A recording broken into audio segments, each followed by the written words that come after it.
Well, I wasn't really looking for a ride. The ride found me. Meet the Guest. Next chapter. Part of the Coach Robb Podcast Network.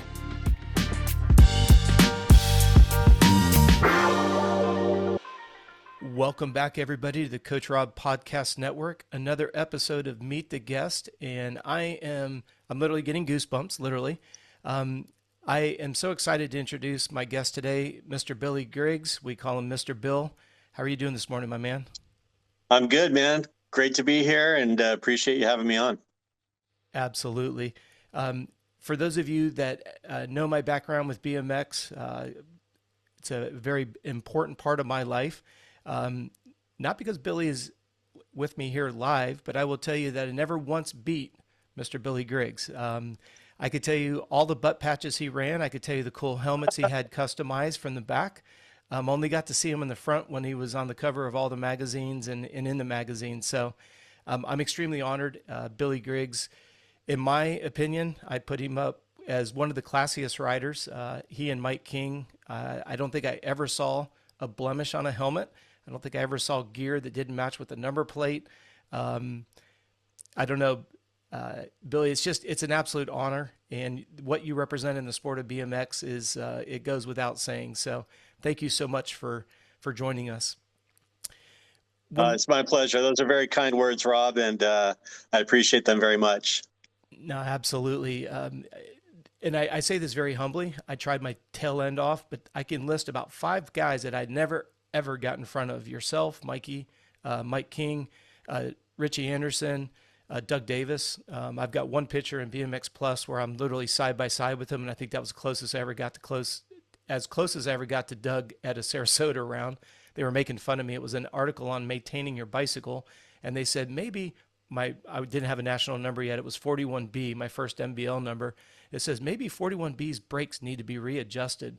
And it was an article on bike maintenance, and it was me side by side with Doug coming into the first turn at Sarasota, and I'm like, well, I got to mention in the magazine, but probably more out of mockery than anything else.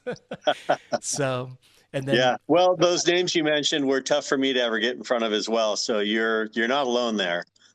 Well, I'll be very honest with you. You know, the one that whenever I see pictures, and this may maybe come across as a little bit awkward, the one that I'm always surprised when I see you in front of is Charles Townsend. Charles Townsend, it's like you have Richie Anderson big, and then you have Charles Townsend. Like, he was like the most intimidating guy I've ever seen. I didn't know how his cranks didn't just snap in 4 pieces. And yeah, in all fairness, you were half his size. And I'm like, damn, the amount of power that Billy can put out.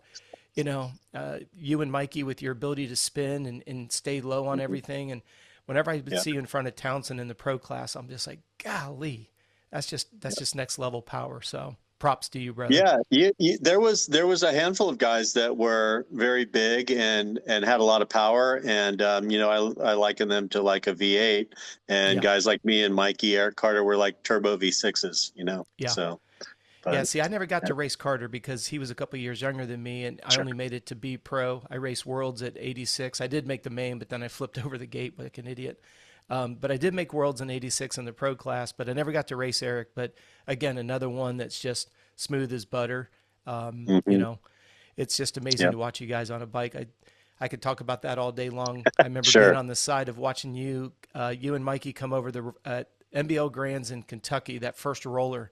And I swear you and Mike never stopped pedaling over that thing. And I watched that. Yeah, I have to show my age here. I'd rewind the VHS tape and just watch it over and over and over. Then I got it converted to DVD, and it was a little easier to go back. But those were some good days, and still lean on them tremendously. But I wanted to kind of back the train up just a little bit. You and I have something in common that we may or may not get in outside of BMX that we might not get into, but walk me back to Mr. Billy Griggs. Obviously, myself, I think of you being on the cover of BMX Action, the cool articles with the lowered trucks. That was really your jam at that time. Nobody was doing it. I don't know if that was a California thing and you were part of it or leading it. How did you get into BMX? Not from walk me through your BMX career, but obviously that's a staple part of your life. Did you grow up in a BMX family, or how'd you get into it? No, I was just a typical neighborhood kid that was, participating in hooliganism with his buddies, on the BMX bikes, building jumps in every dirt lot that was vacant. There was, it's the late 70s. There was a lot of open property still in Southern California. And whenever there was a new construction site, that meant there was going to be some disrupted dirt and some open space. And, we would temporarily get some really nice jumps, set up. And, I know you've got a lot of motocross in your present day, and I actually started racing motorcycles and got my first motorcycle when I was just shy of my third birthday. My dad just could not wait. It was a little Indian 50. Nice. They had the orange one, the silver one. I think Idle Jet was also made them or had a similar bike, but that was the bike I got. And then I graduated to an MR50 in 1976. And then I got a YZ80 in 1978 for my 10th birthday. And that was my first two-stroke. That was the first year of the monoshock on that bike. And that bike it scared me. I mean, it was really, really good. But so I was a moto guy.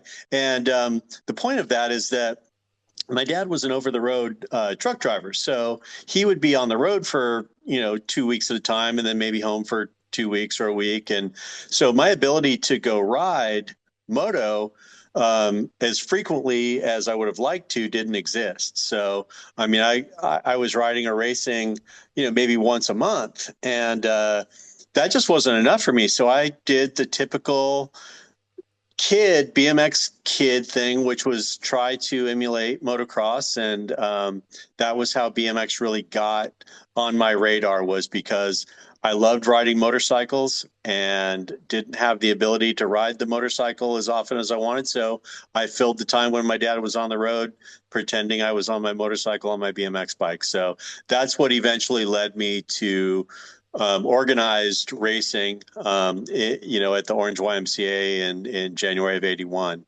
And nice. Yeah.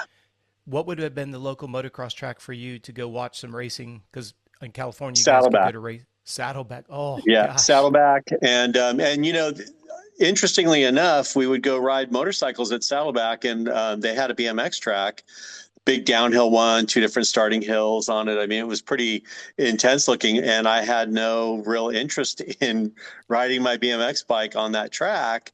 And so I had actually, I knew about BMX racing when I was riding motorcycles because I saw that at Saddleback. I did ask my dad one time, hey, the next time we come, can I bring whatever BMX bike I had? It wasn't a race bike, but your typical 70s, Thrasher BMX bike. Yep. And I did ask him to bring it one time so I could try the track, but I would just preferred riding the motorcycles. And Indian Dunes wasn't far away. We'd go out there and ride and watch some racing sometimes. So yeah, it was great. Southern California it wasn't San Diego cool. That's where the real tracks and the real legends came out of. But it was still pretty great to be around Saddleback in the late 70s. Who would be the top motocrosser that came out of your area in any generation? Probably Mickey Diamond. He's nice. From York Linda, right up the street. And so that's probably the first guy that comes to mind that in the late 80s, I would go to Anaheim Supercross, and, the him being local, the stadium would erupt for him. Sure. It was like the home race for him. So. And I don't think you can put him up there with Ron Lachine when it comes to just absolute unbelievable talent on a motorcycle.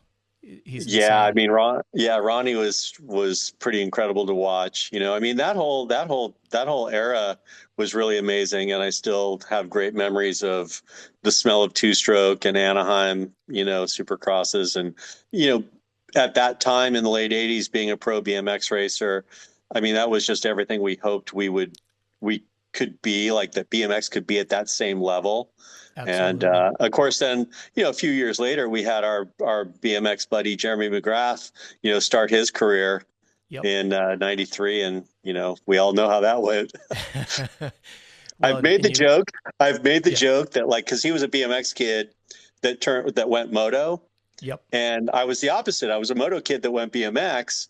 And, I may have mentioned a time or two. It's a, good thing I went to BMX, because who knows? That's right. That's right. You, we maybe wouldn't see the domination of Jeremy McGrath. It'd be Mr. Bill out there. It's funny. You and I are two brothers from another mother, because my first motorcycle was in '78, and a buddy from high school, actually I was in middle school, he goes to the BMX track. You know it is Orlando BMX track, the original Yeah. one that's over on, not on the fairgrounds, but on the other side of the fence. And my dad, he comes out on a Saturday night and watches us race. And he's like, wait a second, we can buy one BMX bike. We don't have to buy oil. We don't have to buy tires. We don't have to buy air filters. Yeah. He's like, he literally, these were his words, we're done with motocross. And it was BMX from that point on. And I was like, but I love moto. And he's like, way too expensive. We have to be on the road all the time. We're doing this BMX thing, and the rest was history. He ended up starting Beams BMX, where we did all the event T-shirts for all the NBL nationals. So that was the company that he started, so that we could go to the races. But I'm with you. I'm like, my first love's always been moto, and I went the BMX route. Let me ask you this question, and it's twofold. The first set of motocross gear I ever got was, the first motorcycle my parents bought me was a 78 RM80. They not made us, but they didn't buy us gear. We had to ride in cowboy boots and jeans, right? They did buy us a Bell helmet, a Bell Moto 3. I remember in Christmas of 1980, I got Fox gear, but I felt like it was sloppy seconds, because JT was it, right? They had the Yeah. Baileys and the Burnsworth and all those good guys. RJ. RJ, absolutely. Yeah. I felt like, well, thanks, Mom and Dad, but you kind of got me the sloppy seconds. No disrespect to Mark Barnett, but they had Barnett and Howerton, Sure. but it wasn't Bailey and Johnson and all these guys, right? How did you feel or did you feel anything in regards to, oh, I got to go to do BMX because I can't do moto? What was your headspace like? Um, I don't think that there was any negative feel to that, Okay. because I mentioned when I got that YZ80 that bike scared me. And I did get to a point where, like, I was like, gosh, I liked riding my BMX bike as much. I did kind of get to a point where I liked riding my BMX bike as much as my motorcycle. And especially because I would ride my bike every day after school, go to some jump and all weekend long. And this is before I raced. Yeah. And, I got better at that. And so once I was so much better on my BMX bike than I was riding moto, and so much more comfortable, it just became the easy thing for me to do. And I really didn't regret not really racing or riding moto. I Cool. kept that. I had that YZ80 for a couple of years into my racing career, and I don't think I ever rode it at all. It Wow. just sat in the garage, and we eventually sold it. And because I Yeah. was, a year and a half, 2 years in, I was all in with BMX. I was Yep. on a factory team and going around the country, and last thing I needed was a dirt bike anymore. So it was a smooth transition. I mean, it was great because I could go to Orange Y 3 nights a week and race. If my dad was on the road, it didn't matter, because Orange Y was, a half-hour drive, and my mom could take me in. You mentioned the oil and the gas and the expense and the hassle of it. At 12 years old, when I started racing, I could do everything to my bike. I could change the gear. I could fix flats. I could, everything that Yeah. needed to happen. I could load it in the back of my mom's, gosh, I think she had some hatchback Buick at the time, like a Skyhawk or something. And, Love it. so yeah, it was just like, I could load the thing super easy. My mom didn't have to do anything except just be the responsible adult, Yeah. and, so yeah, it was an easy kind of transition for me into BMX. You know, Here's a question that I have for you. And obviously a lot of our conversations about, transitioning through life in general. sure. You were a shredder when it came to jumping. You just mentioned, like you say, new construction site. We're doing some dirt jumping and we're going after it. Yep. And I'm not even sure how to ask the question, because I always thought you were so unique, where you could throw down like you were a freestyler off of a huge jump. You throw some of the coolest jumping styles, techniques ever seen, but faster than fast. Usually you get one or the other. You have one guy. Sure. I don't picture Doug Davis being a stylist. He was just faster than Yeah. heck, right? Yeah. 100%. You, but yet you grew up in the dirt jumping scene when did you realize, wait a second, I can go fast and I'm stylish as heck at the same time? You mentioned 12 years old. That seems pretty early to have both already working for you. Yeah, I think the group of kids that I rode with, there was like 5 of us, and there was another one that was similar age to me. We were, I think, in the same grade. One that was younger, and then the rest of the guys were older. Okay. And I always wanted to ride as well or better than the older guys. I was always challenged. And so when we would build these big one-hit jumps, wherever we would build them, it was always try to, emulate what we saw in motorcycle magazines, but also in BMX magazines. Because even though I wasn't racing or hadn't been to a track yet, we were reading BMX magazines, and we were looking at pictures of Stu Thompson and Harry Leary and, Greg Hill and all the original rock stars of the sport. And Yep. so we just were trying to emulate them. And I just was always incentivized by the older kids in the neighborhood to try to be better than them. And so, I still fortunately have a few photos of like, I don't know, I'm probably 9, 10 years old and like sending it and laying the thing over, and Yeah. it just was a natural ability to me, really. I mean, it literally came easy. And I don't mean, and I say that in all modesty. Sure. I'm I was lucky that I had that, it was just something that I was good at from the get-go. And then the speed thing, being fast, that was another thing that, like, I think, racing wise, I mean, I wouldn't say we raced, but we would leave the neighborhood to ride to wherever our jump spot was. And we rode like bats out of hell there. We pedaled, we were almost racing each other to the jump spot. And so it was just something that I had, I didn't really search for it. It just kind of came, and I was fortunate for that because then I just got the ability to refine it through my early teen years, when I did finally start racing. And, it all happened really fast. Looking back on it, it's crazy how fast it all happened, from first night of racing at the Orange Y in January to a year and a half later being on Factory CW and winning my first national in 13 cruiser in Lubbock, Texas. Getting the van road trip with the team, so Absolutely. Yeah, it was just a whirlwind. The thing I love about that is, for the listeners, think about how mature you were at 13 and realizing in less than a year, what you've got. I want to go back just for a moment because I want to get into kind of some of the psychological side. I live here in Orlando, Florida. So when I go out on a Saturday night, on my gate, I had Todd Corbett, Mike Wiggins, Sean Newberry, Gary Slater, Norman Veit, Roland Veit. We do a pro-am race. They would throw some money in. We had Greg Lanthorn in there. Some of the, just getting into BMX, it was like, well, your Saturday night was like a main event. I mean, I remember when the Orlando NBL War of the Stars came, and you're like, well, in the main was myself and Wiggins, and Todd was an age younger than me at the time that Orlando came in. But you're like, you got Shelby James being a local guy, and you're like, well, these are guys we see every Saturday night. No big deal.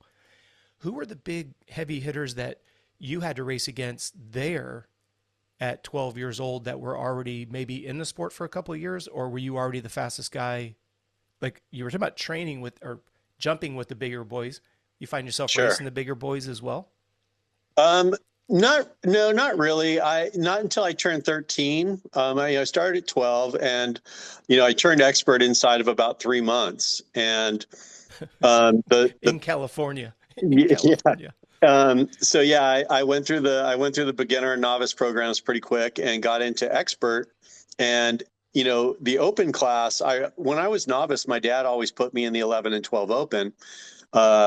So you're racing all of the expert kids before you actually turned expert, because they all raced open, right? So, but it was 11 and 12, so I'm already 12, and so as a 12 novice, I could pretty well beat most of the 11 experts. I guess probably one of the fastest names that comes to mind was the factory Diamondback rider, Mike Horton.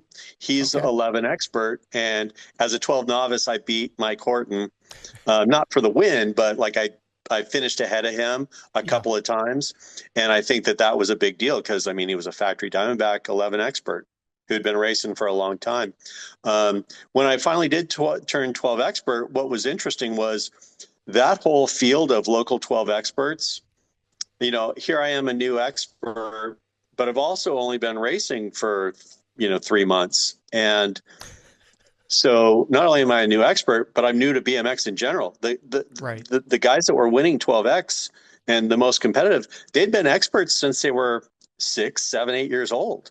So, I mean, I was a new expert, but I was also new to the sport. So I was kind of in a double deficit, and that always showed up with my racecraft because I was still developing that, and, it didn't really exist. I just pedaled the bike hard and hit the jumps, and that was normal for me. That's what I knew, and that's what I brought. It wasn't until probably the first few months in expert that I really, got my lesson in the fact that I needed to learn how to race. That's the one thing that I think everybody has to go through that, I mean, you don't know what you don't know. And I put myself in a lot of vulnerable positions because I had the speed to be out front, but then I get passed or T-boned or knocked over the turn. So, I think Brian Gass is probably the one name that really stood out at the time. There were several fast local guys, but Brian Gass had been dominating those expert classes since he was, probably 9 years old, 10 years old. And he was reasonably, successful at nationals as well during that time. Sure. And I think I remember the year that I turned expert and was racing against him, which was 1981. I think he had been the national number 10 overall amateur in the ABA the year before. So he wasn't running a district plate. He was running a national plate. And, I still had a 4-digit new membership number. But it was maybe 6 or 8 weeks in. And this will be an interesting one for you. The first time that I won 12 expert, I beat Brian Gass heads up, and it was at the Irvine BMX track. No way. So yeah, Irvine was, one of our local tracks along with Orange Y. And years later, I would make my first AA or A pro in the NBL start at the Murray World Cup in '87 at Irvine. And, that was not lost on me by any means, that when I showed up for my first AA pro race at Irvine, that I had won my first expert BMX race there, That's so cool. Yeah, it was pretty neat. So cool. Yeah. And the reason why I wanted to get a little bit more background on the dirt jumping in the parking lots is underneath all of this, at the ripe age of 11 years old, right? You're just in full send mode. Like you say, you're out of school. We all talk about the freedom. Where is psychologically? Okay, you recognize. I'm losing you a little bit, Rob. Got this raw talent. You're not getting paid. Did I get you back yet, boss? Yeah. Okay. I got you. Yeah. You froze up for a minute there. I don't know if it's on my end or your end, but no worries. Happens glitchy. You're out there and no worries at all. So you're at these construction sites, at these various dirt jumps that you're building, and so full send mode for you, like you said, came natural, obviously stylish as all get out. But at the ripe age of 11, going into 12 years old, like you said, now you're new to the sport and you put yourself in this racing environment. Where's your head developing at the ripe age of 11, going on 12 years old? Did you walk me through how that night that you're laying in bed and you start to realize, wow, I'm pretty good on a dirt bike? Where does that confidence come from? Is your dad very results oriented? Is your mom very results oriented? Walk me through your brain. So honestly, I loved racing motorcycles, but I was not as good on motorcycles. I loved doing it. It started out for us as just a camping weekend social thing. But the actual, like when it came to actually racing, I didn't have confidence. And you know as well as anyone that competing relies on confidence. And because I was always a little bit under my skill level and confidence on a dirt bike, when I got on a BMX bike, I had all the confidence in the world. Mm. So very early on, I knew that I had the speed. And so I had confidence because I could pedal the bike. If we went out and raced in the parking lot, I probably could have beat Brian Gass on my first night because I had good acceleration and good spin, all that stuff. Yeah. And but again, I mentioned it's the racecraft that left me in a deficit.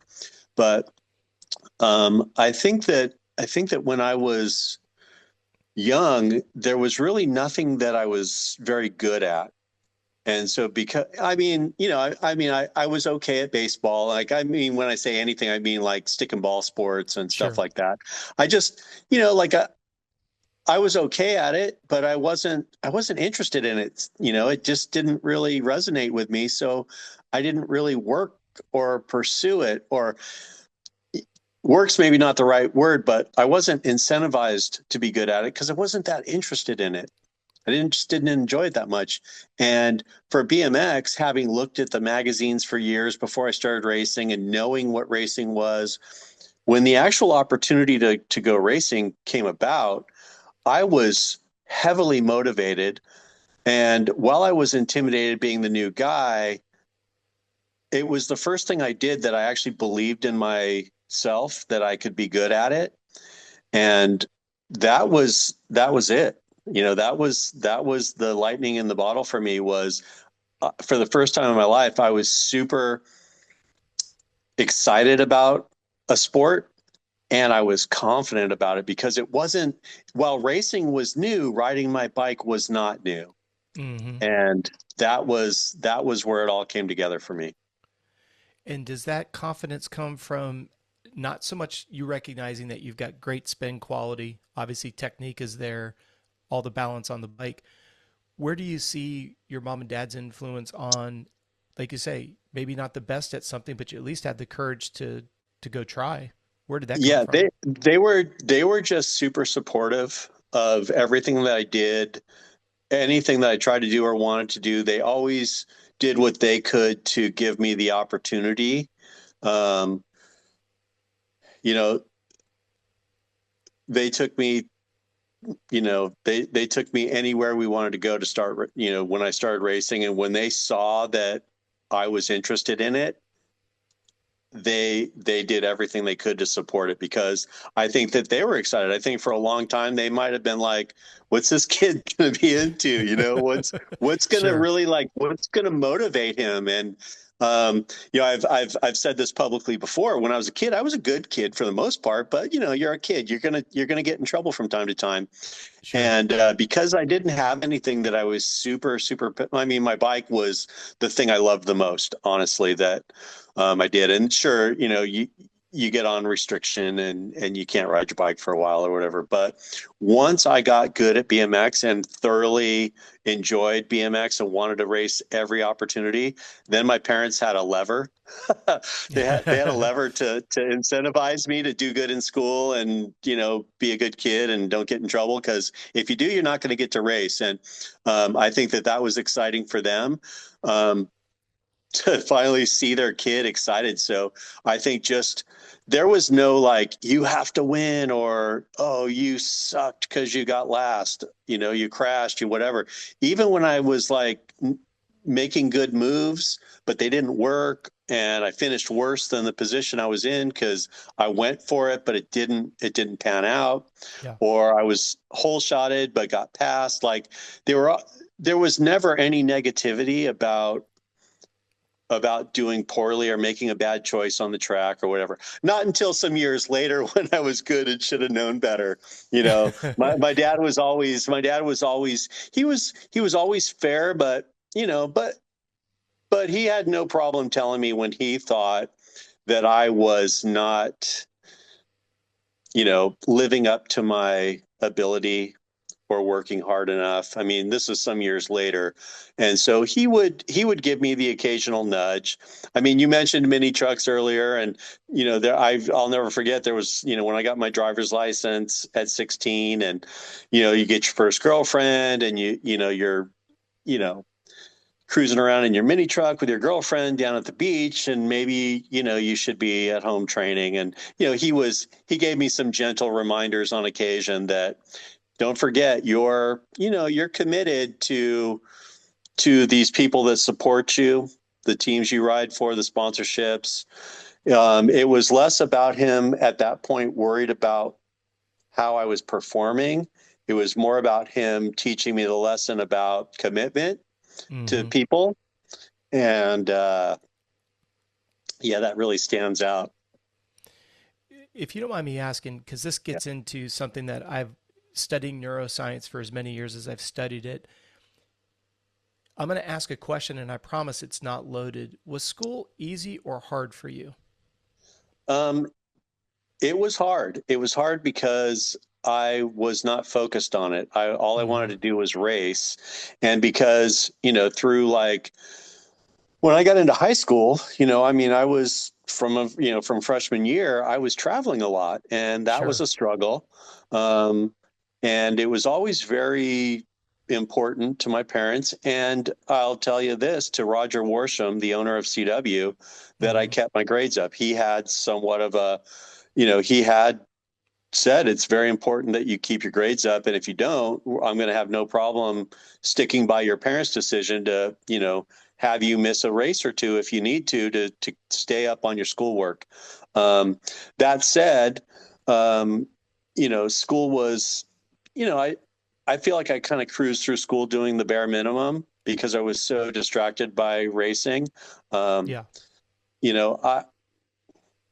could have done better in school if that's all that I was doing. No question. But I did what I needed to do, and I graduated and managed to stay with good grades and everything. I mean, we had a gosh, if you got to get a C, I suppose we'll let that slide. But if it's not an A or a B, that's not acceptable. So I had a lot of pressure to do well in school because I think that it was pretty easy to see that all I wanted to do was ride my BMX bike. And this is the dynamic I'm fascinated with, because with all the research I've done over the last 40 years, what I have found is someone who struggles at school does extremely well competitively. I'm a firm believer, Ricky Carmichael and I disagree on this, but I believe that champions are built, not born. He thinks it's the other way around. No disrespect to RC. I just see it differently. Sure. Every athlete that I've seen, that struggles in school does extremely well. And my experience has been they know how to deal with adversity. It doesn't come easy, so they have to, scrap and claw for every little bit of improvement in school. In the athletic world, we'd call that an incremental gain. And then you hit the part that I think is most fascinating. When you're young, now all of a sudden your currency is racing, and now they can use that against you, if you will. You screw up, you don't get to go racing, which is interesting because then for somebody who's struggling in school, they're like, all right, I will do better in school so I can keep racing. So they end up doing better in school because of their racing. And now you're into that, what comes first, the chicken or the egg? And I'm like, I just think they're all interwoven. But I've had more success with an athlete who's less talented, struggles in school, and has incredible work ethic than someone with more talent than anybody, and they get bit by the complacency bug and their career just tanks. And how many people, 100%. especially in California, how many guys did you see that you'd go up to Azusa and you're like, wow, this guy's really fast locally. And then the ABA national would come along. He wouldn't even be in the semis, much less the main. And you're like, but on Saturday night, the dude's unbeatable. And you're like, but he's just not committed. And I'm like, he may be better on the talent side, but not the work ethic.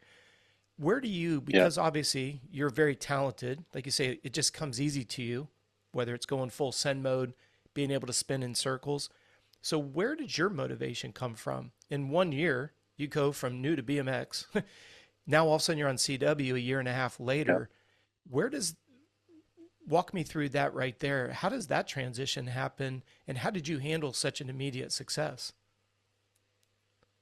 Well, first I want to say something that it's an old saying that was said to me, and it wasn't by my parents, but I think it was. I honestly can't say, but what's the old saying?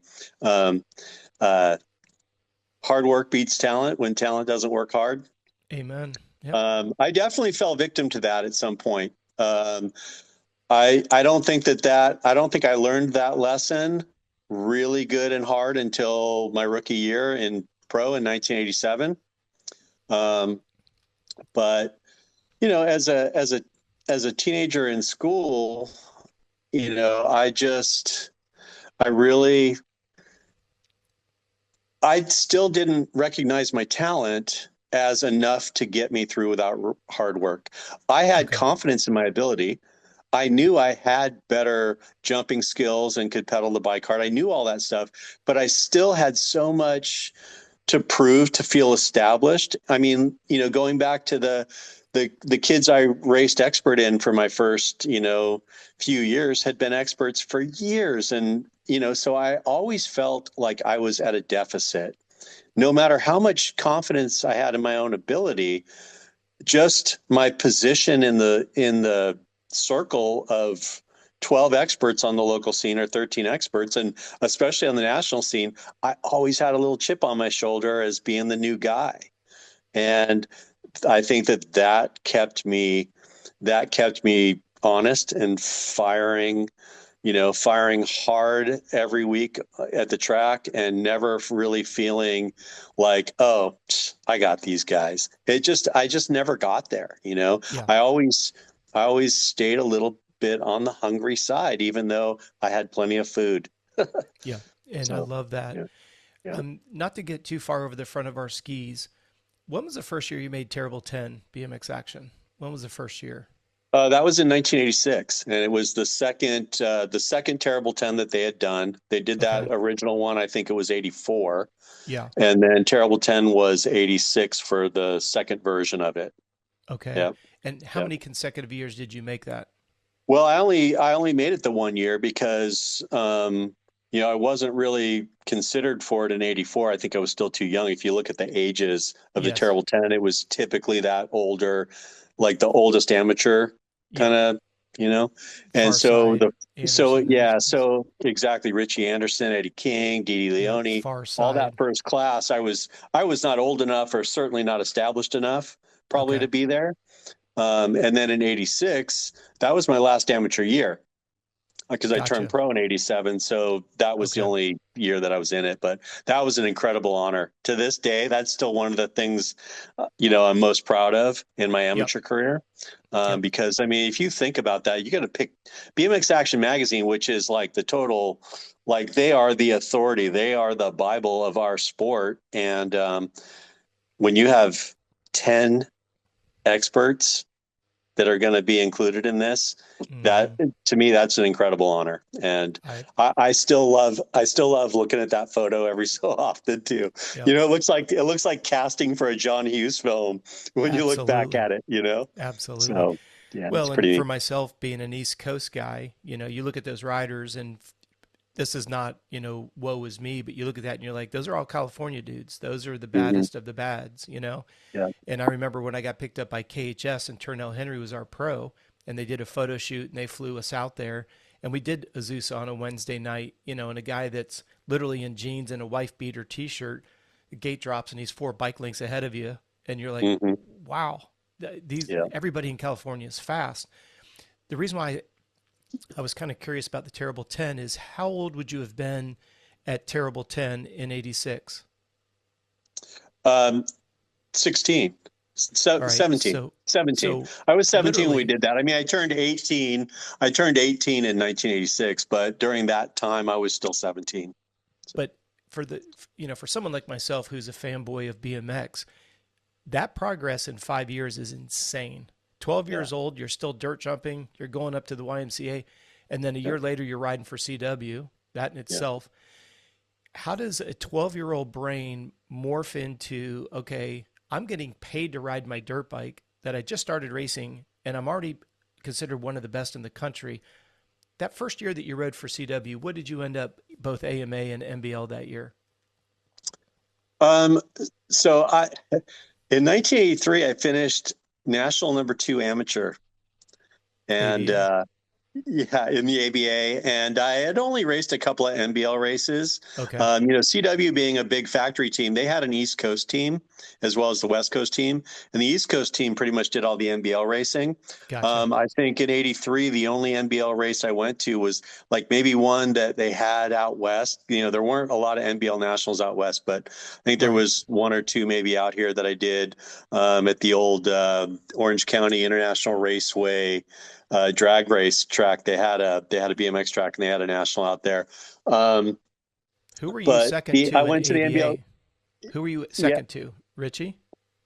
To be honest with you, I'm trying to think. I think in '83, it might have been Doug Davis won that title.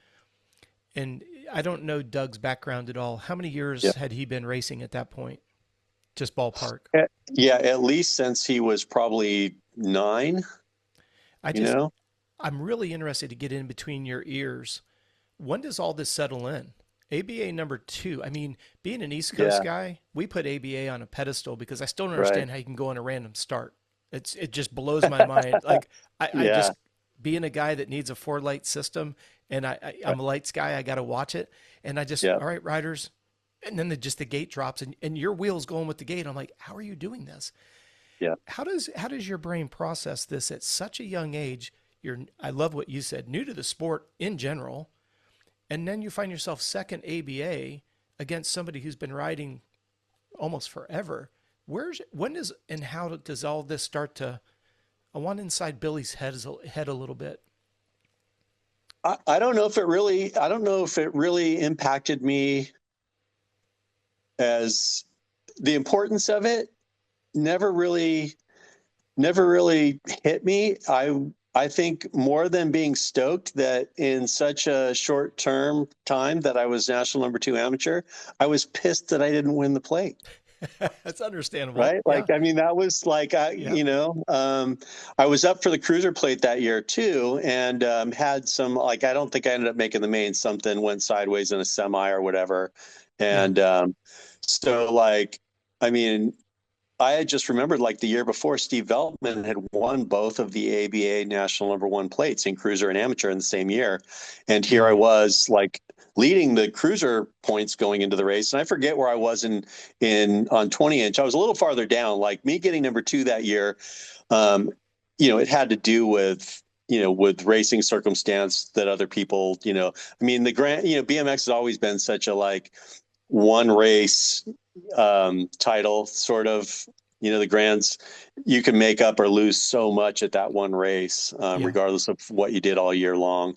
And so, for me, having lost the cruiser title by not making the main, being so close to winning the amateur title, I was just salty. And, I remember being extra mad about it because I aged out of racing Doug Davis. So we're not in the same class at the Grands. So, I have that September birthday, which for the Grands back then was bad because you age up, a couple of months before the Grands, into the older, harder class. And I just was like, man, like it's completely out of my hands. Like I'm not racing Doug for this plate at the Grands. And it's going to be, and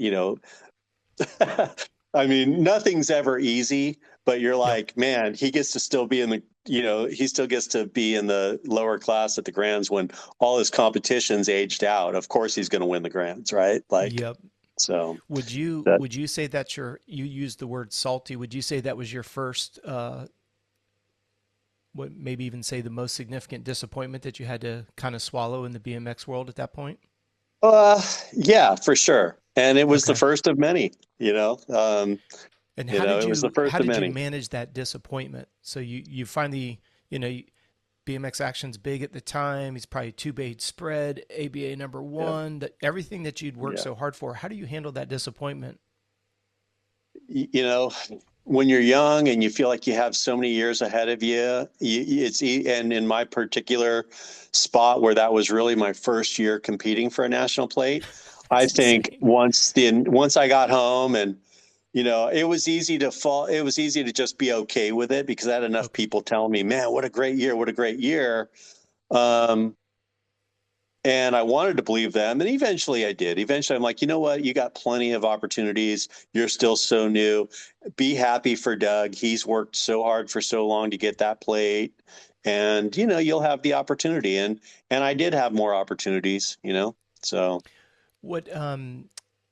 What team were you riding for when you got ABA number 2 that year? CW. That was actually my last. Yeah. So yeah, Grands in '83 was my last year on CW. I'd been on their team for about a year and a half. And after the Grands that year and finishing national number 2 amateur, that's when obviously the phone started ringing. Yep. You don't have to give specific numbers if you're not comfortable with it, but I do get hit up on DM quite a bit. A lot of us don't really know the kind of numbers that were floating around in BMX back in those days. Just ballpark, or you can be as specific as you want. Obviously, it's yours. What was the opportunity cost of not winning ABA number 1? What was on the line financially? Well, was CW. I would get a little piece of team trophy money if I was on, but that was all I ever got. I mean, it was my first factory ride, and I was just happy to have it. Sure. I got offered that ride, and I was like, yeah, sure. There was never any talk about money or anything. So being a 13-year-old kid, at the 83 Grands getting national number 2 amateur, it paid the same as getting the national number 1 amateur. Okay. Zero. Yep, exactly. Yeah. How many teams came calling after that? A couple there was probably 3, but the only real team that was offering me money, and more importantly to me at that time, a 13-year-old kid, lived with my parents. I don't really, I'm not thinking about money particularly at 13. The CW ride was awesome because it was CW. It was a great team. It was great visibility for me. Great instant status being on that team, especially on the West Coast. And but we got in the van. We drove overnight to races. We were 4 people in a room. Like it was not a glamorous, high budget sort of sponsorship. It was perfect for me at the time because it wasn't, I made it, but I didn't make it, So the real incentive for me was when as far as the real incentive for me at the team level was to be able to get on an airplane and maybe not be 4 deep in a ride and, in a hotel room. And so the Schwinn deal that was offered to me, Schwinn had been in and out of the sport kind of off and on. We all know Mike Polson as kind of the name, the consistency of that brand through the early mid 80s. And his dad was putting together a team, and they reached out to me. And the most important thing to me about that deal was that I was going to have a chance to go race all the East Coast NBL races. I was going to race all the ABA races. We were going to fly to all those races. There was not, the riders were all on CW. We pretty much had all our team local in California. Tracer Finn was in Nevada. I remember stopping in Nevada and picking him up on the way to Lubbock, and so, with Schwinn, we were all in different states and we were all flying. We would all meet at whatever the connection airport was and get on the same plane to the final race destination. And it was a legit high level team. And then I think, I had a contingency program for first through third place, and I had monthly money coming in. And I think, probably at that time, so 1984 at, 15 years old. I'm sorry. So I'm wrong on my ages. I turned 14 at the 83 Grands. Okay. So I was 14. I or I was 14 at the ABA Grands, turning 15. So I was 15 expert when I joined Schwinn.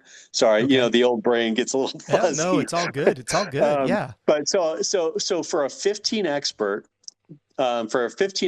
for me being on my second factory team, I think I was clearing with race contingencies and everything somewhere around, I don't know, $600, $700, $800 a month.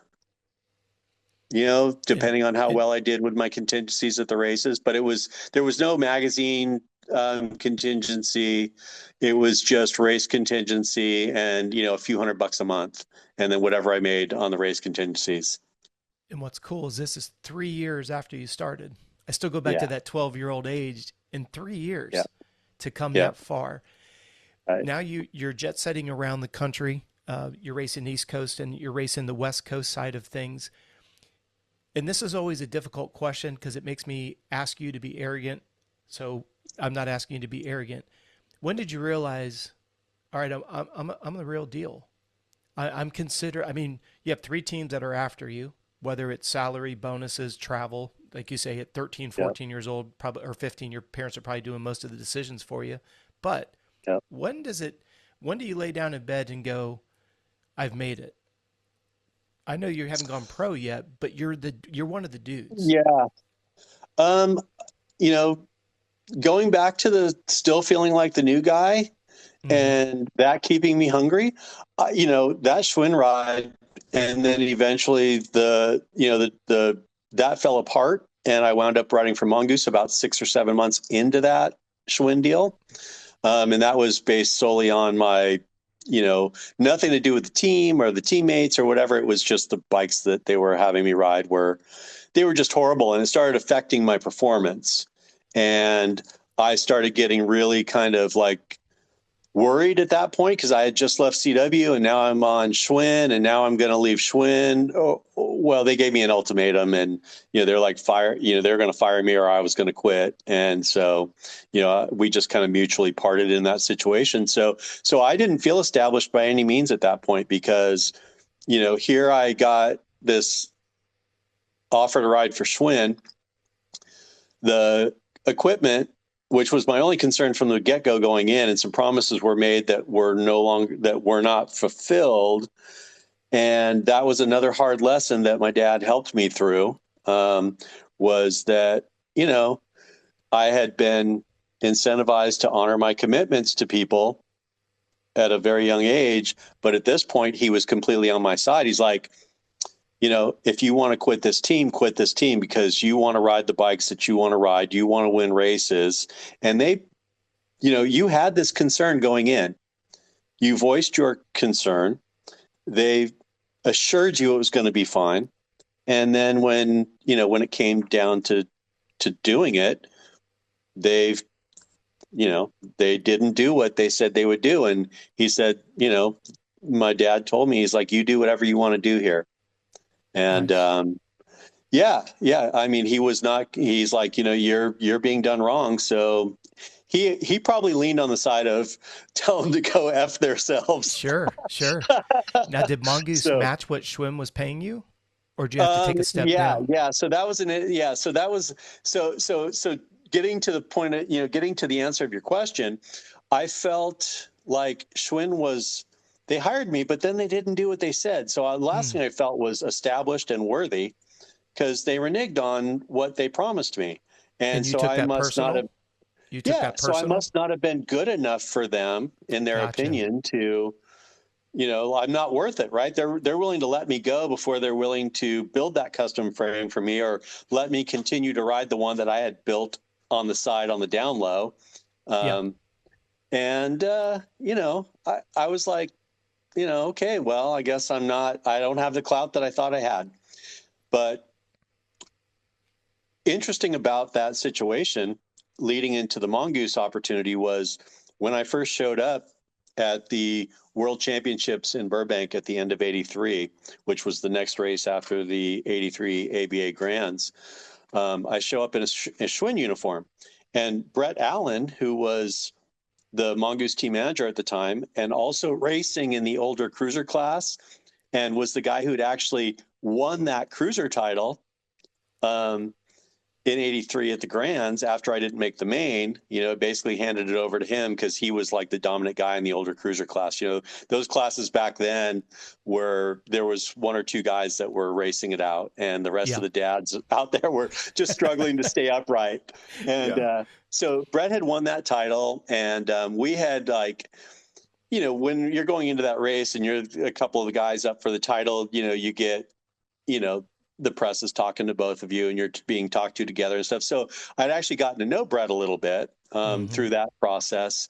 So when we get to the Worlds, he sees me in the Schwinn uniform. He's like, man, I wish I knew that you were looking for a ride.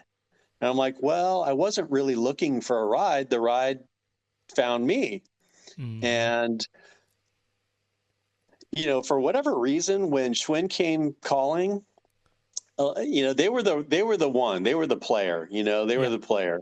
I did talk to a couple other people, but it was just nothing compared to what it was just going to be a lateral move, in my opinion, to what CW was.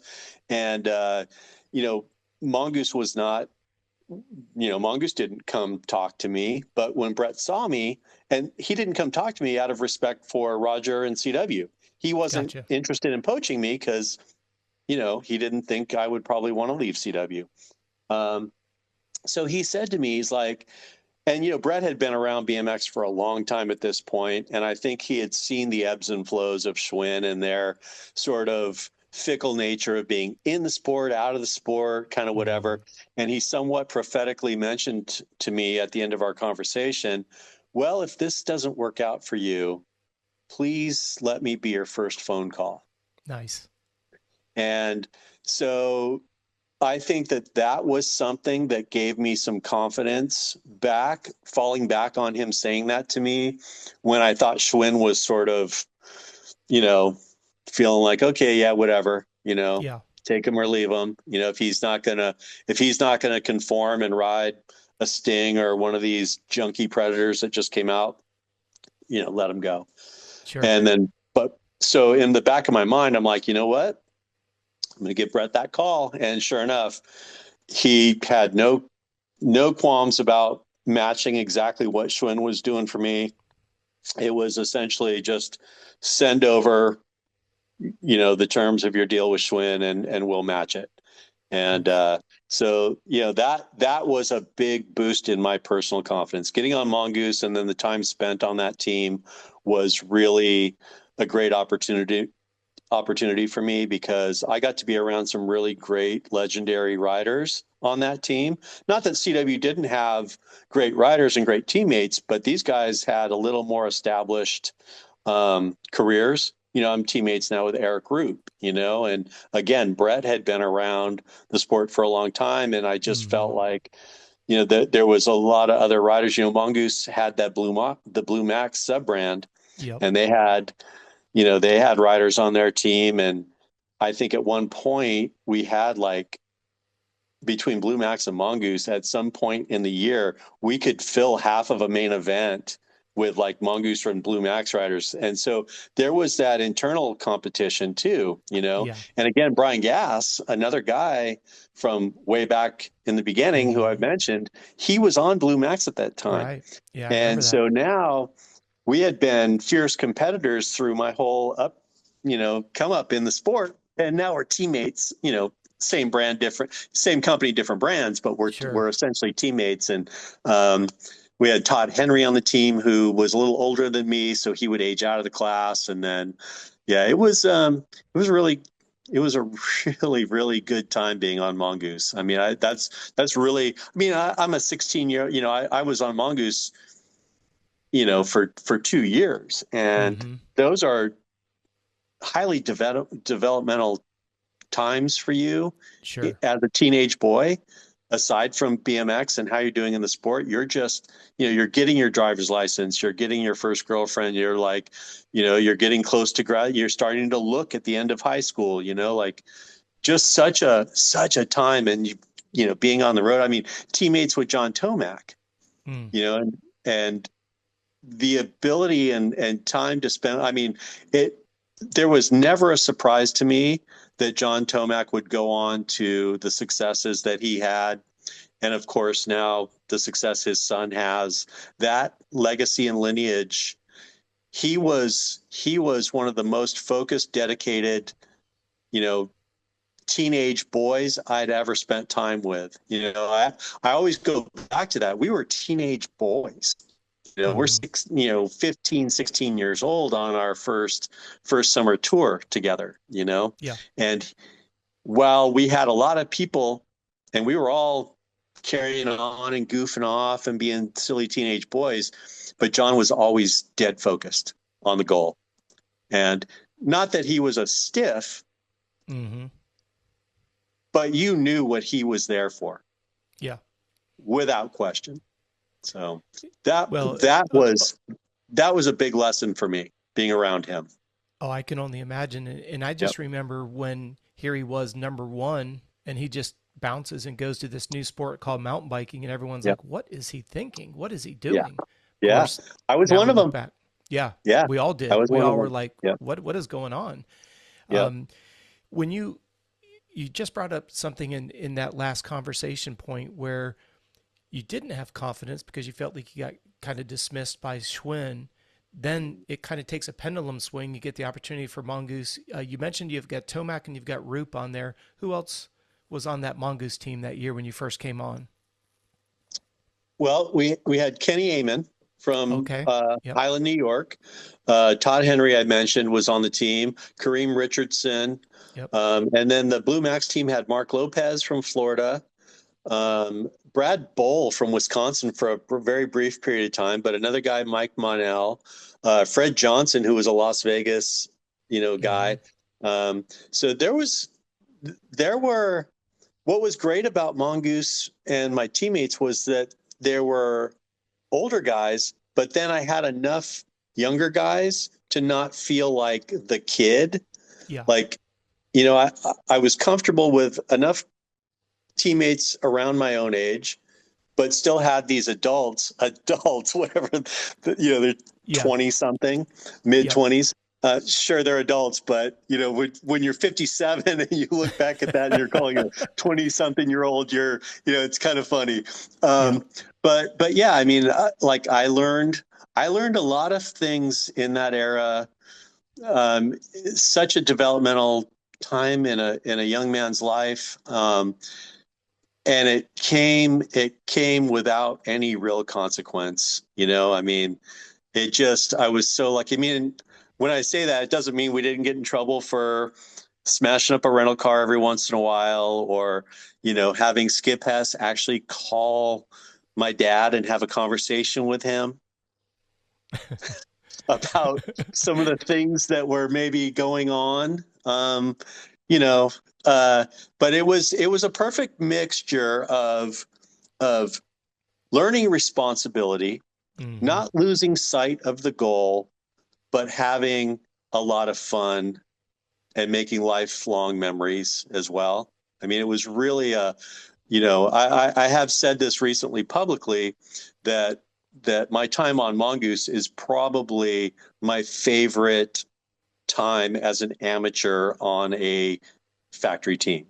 Interesting. Yeah. What would you say was your biggest lesson on the Mongoose team, and who was it from?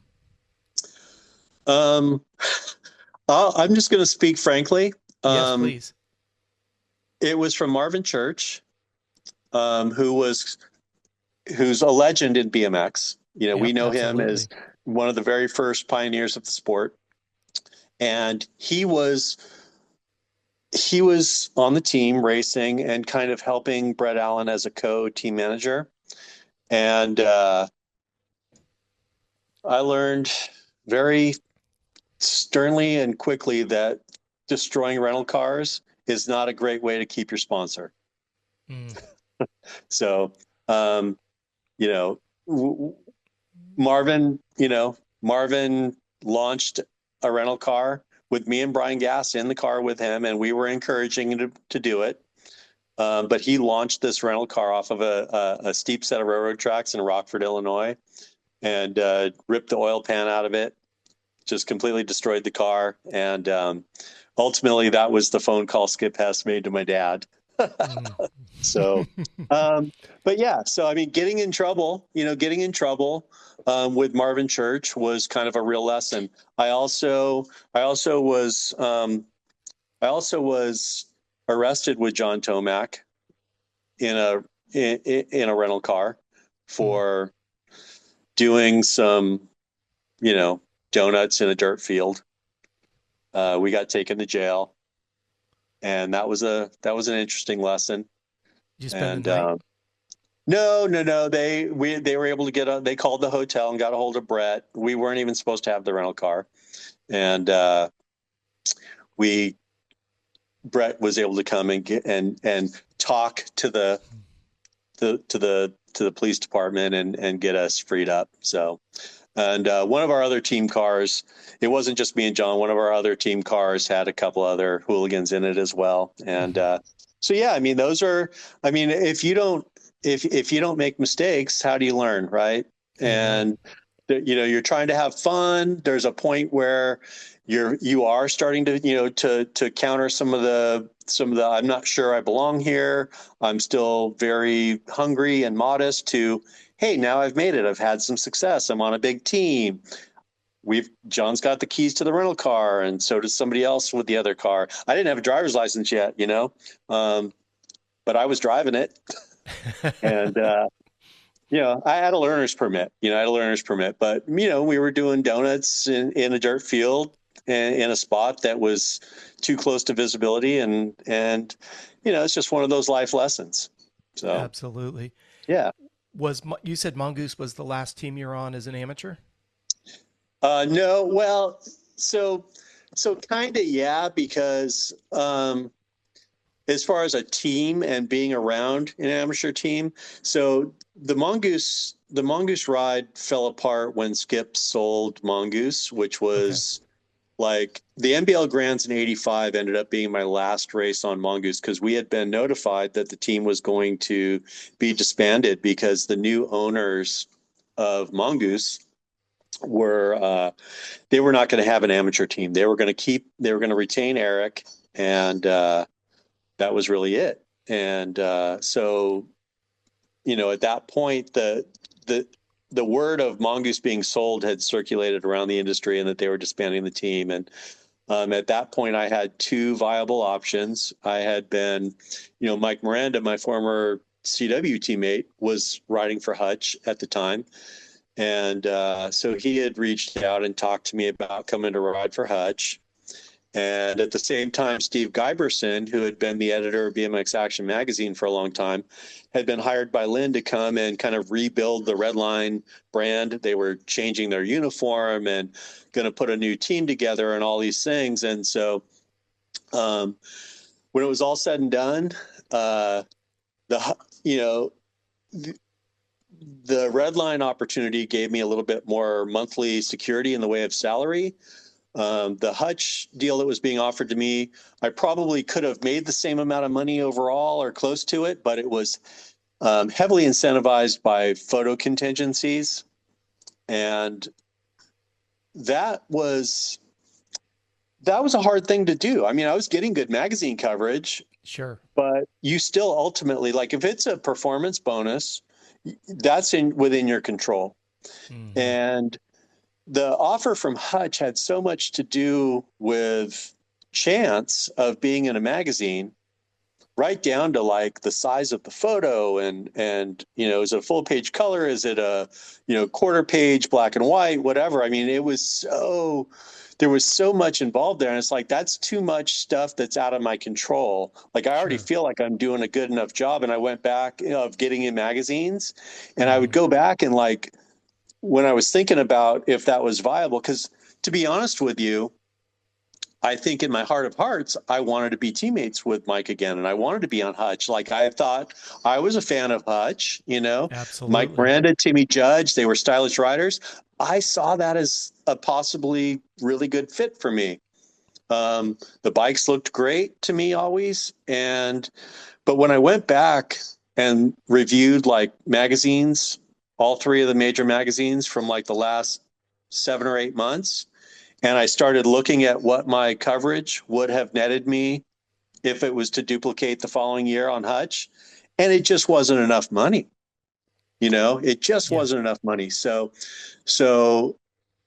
I wound up taking the red line ride because it was more security, and financially, and there was an interest to me about this whole like rebuilding the new team and being the first guy on board. I had a great relationship with Steve Giberson. Like, I had done so many photo shoots with him and liked him and knew him. Of course, a great racer in his, own, era in the beginning of the sport. And so that was exciting. And it's redline too, right? Like, I mean, I talked about my neighborhood group of kids, and like the oldest, coolest kid in my neighborhood had a red line.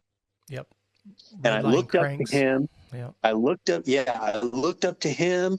I liked his bike. Like, there was something about me that was like, and of course, Stu Thompson, Stu's now on the Huffy program, but there was something about Redline that, also aside from just the financial aspect, just the fact that you're riding for Redline in 1986, 1985, October of 85 was when I got on. So end of the year, but, and was your teammate John Anderson at the time? Was that your teammate? So this is what's really freaky about my first couple of months riding for Redline, the end of 85. Yeah. So I don't know who knew it or didn't know it, but the plan was they were clean slate, they were going to clean slate the team. Okay. And I was to be the first hire of the new rebuild of the team. And so, I mean, there was Scott Clark was their pro, and John Anderson was on the team. And of course I knew those guys. And I think the writing was on the wall for John Anderson when I got on the team, and he knew well and good that I was going to be turning 17 and coming into the 17 and over expert class, which he had been competing in. Right. And my first ABA race was the Fall National at Lake Elsinore, and I had just turned 17 in September, and this race is in October. I'm literally in that class for a month, and I was kind of a late bloomer. I was 17, but I still probably looked and felt maybe 15.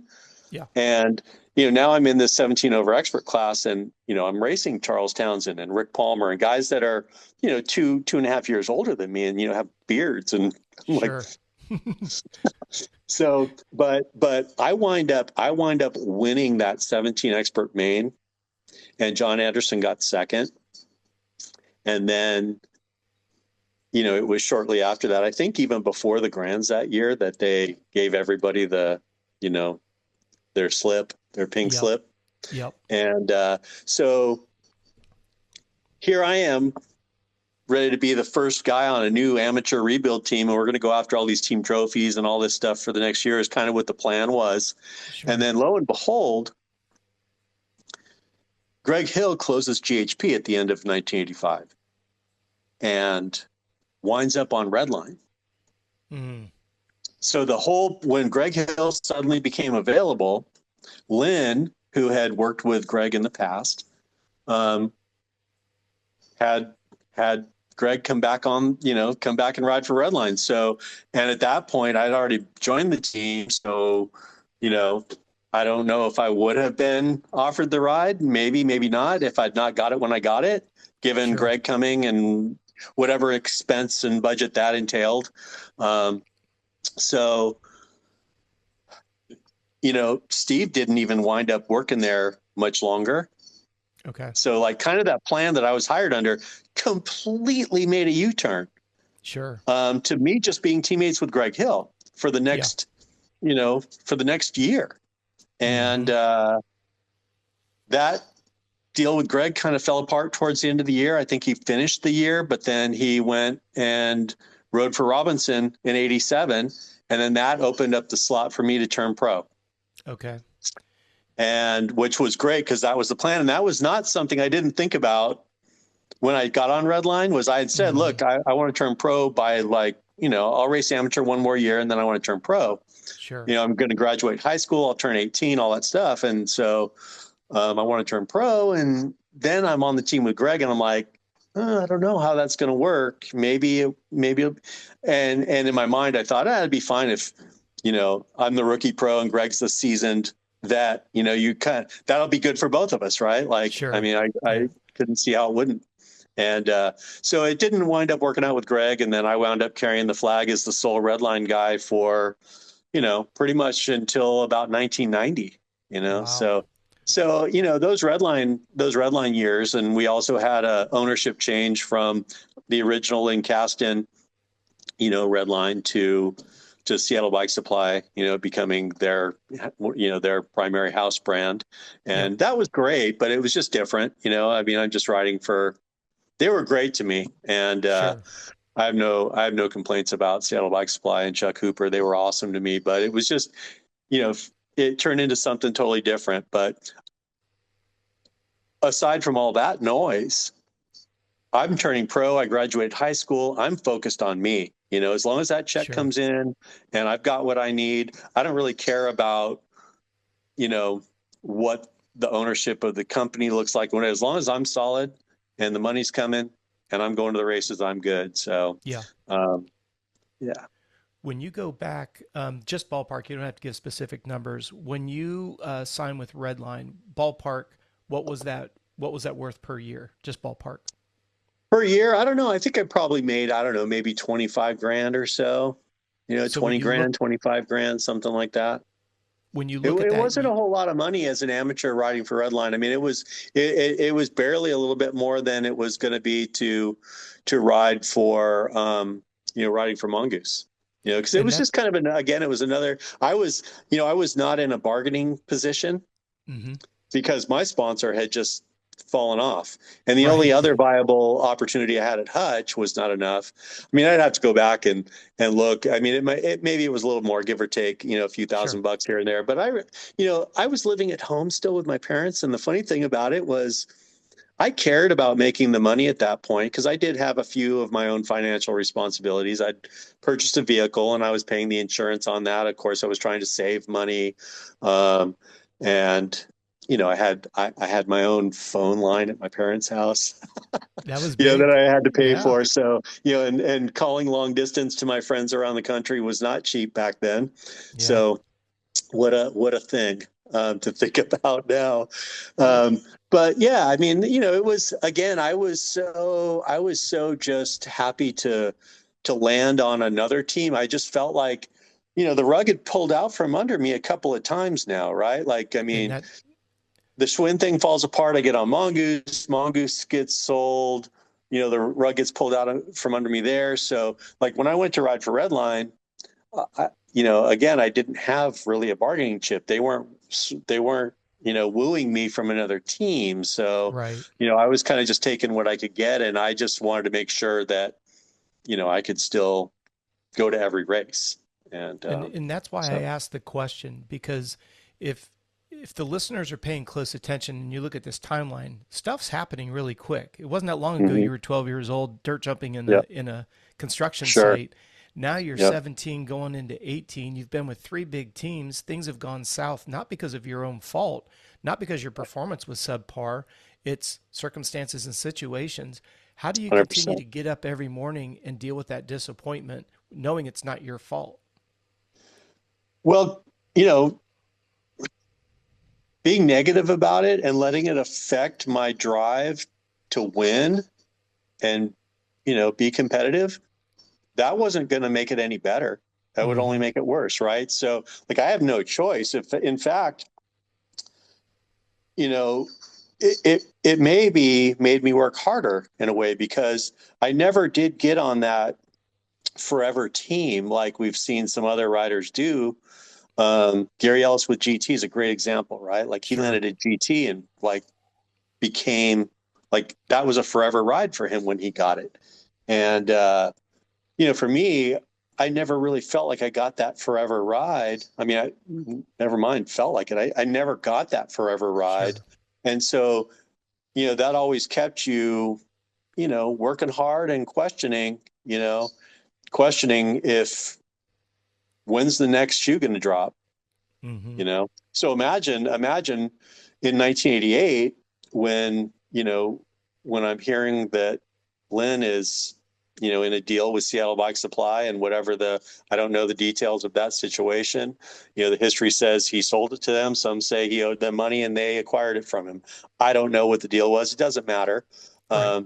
But I'm just in a situation where now I'm like, oh no, I've heard this song before.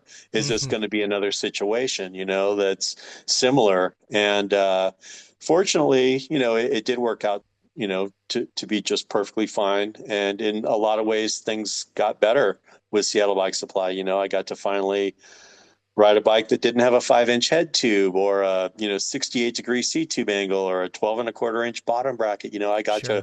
I got to ride a little bit more modern bike, and that helped my performance significantly. I was always so bike centric. Like I had this intuition, which we're probably going to talk about a little bit later when we leave BMX. But I always had this intuition about knowing how bikes were different and looked different, and what I needed, what I liked, what I preferred. I had a very strong intuition for that. And, I struggled with that 5-inch head tube Redline with some of their antiquated geometry.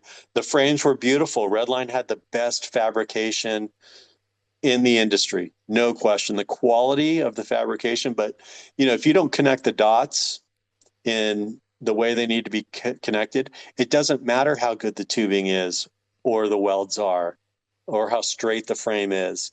That's great. You should just have that anyway. The important thing is you connect the dots correctly. And we were not in a situation where they had kept up with that. And so, when I rode for Seattle Bike, they just said, we don't care what you ride. We're not going to be making bikes for a little while. We've got all this old inventory we got to figure out what to do with, and whatever. They're like, you can ride whatever you want, just put Redline stickers on it. And that's what I did. And, you know, I think that I saved my pro career with that one fell swoop in 1988, because I had struggled a little bit as a rookie. Compared to my rookie class, which was, Charles Townsend, who won the ABA title as a rookie. And then the following year in 88, Mike King turns pro and he wins the ABA title as a rookie.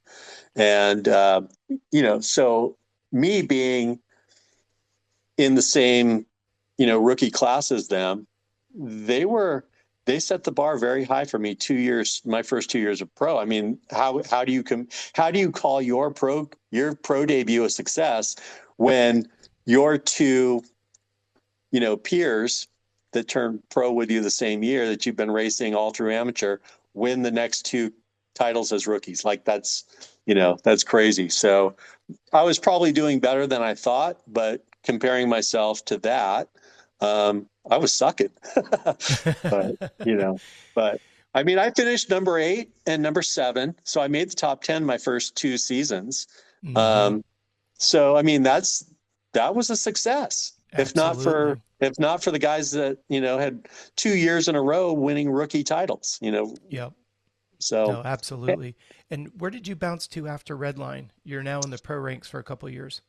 Yeah. So I had always had a great relationship with Bob Haro. I was always a fan of Haro stuff. When I rode for Mongoose, I wore Haro gear.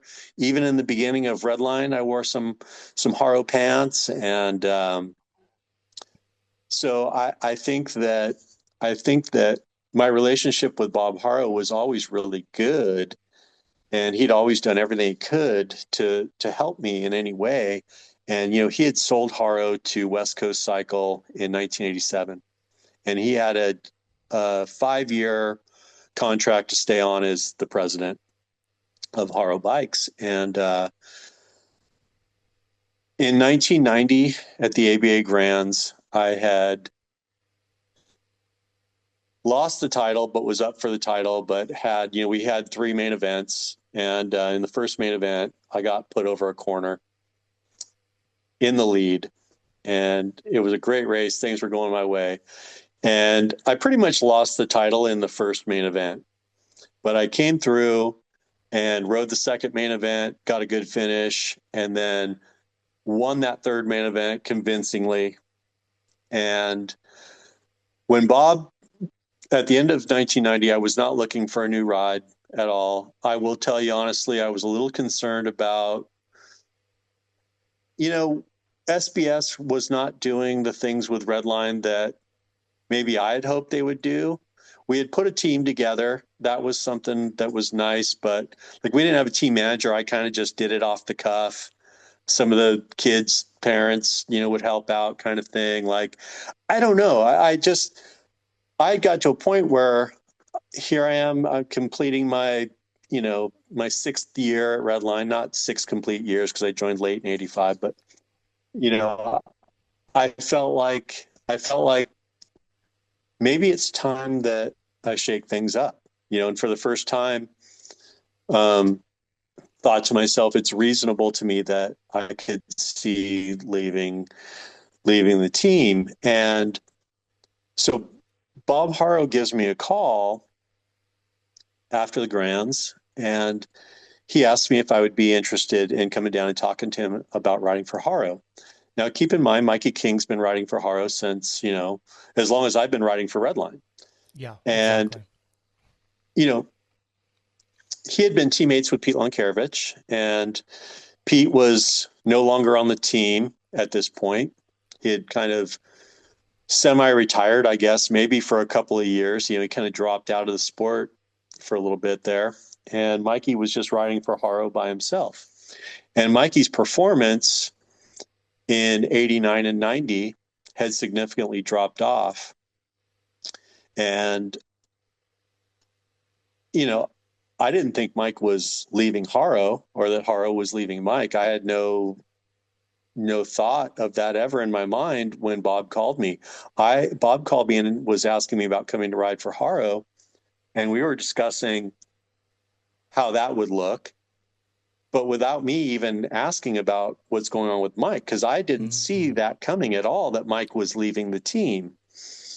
And at some point I did say to him, to Bob, about how good me and Mikey's relationship had been since we were teenagers. We'd always been good friends, and he'd come up from San Diego and stayed at my house up in Orange County with my parents and stuff, and raced some like local races. And I'd go down to San Diego and stay with him and Ed, and we'd go to the San Diego Supercross and go get a party, go watch the sun come up in Tijuana afterwards. I mean, I'd always been good friends with Mike, and we'd always raced each other great. And we even traveled together, in like 88, 89 to, some races together. I mean, we were good friends. So I thought this has got to do with me being teammates with Mikey, which heck yeah, sign me up. Like that was huge incentive. And then partway through the conversation, I mentioned that man, me and Mike will be, great teammates. We'll really push each other. And I think that's,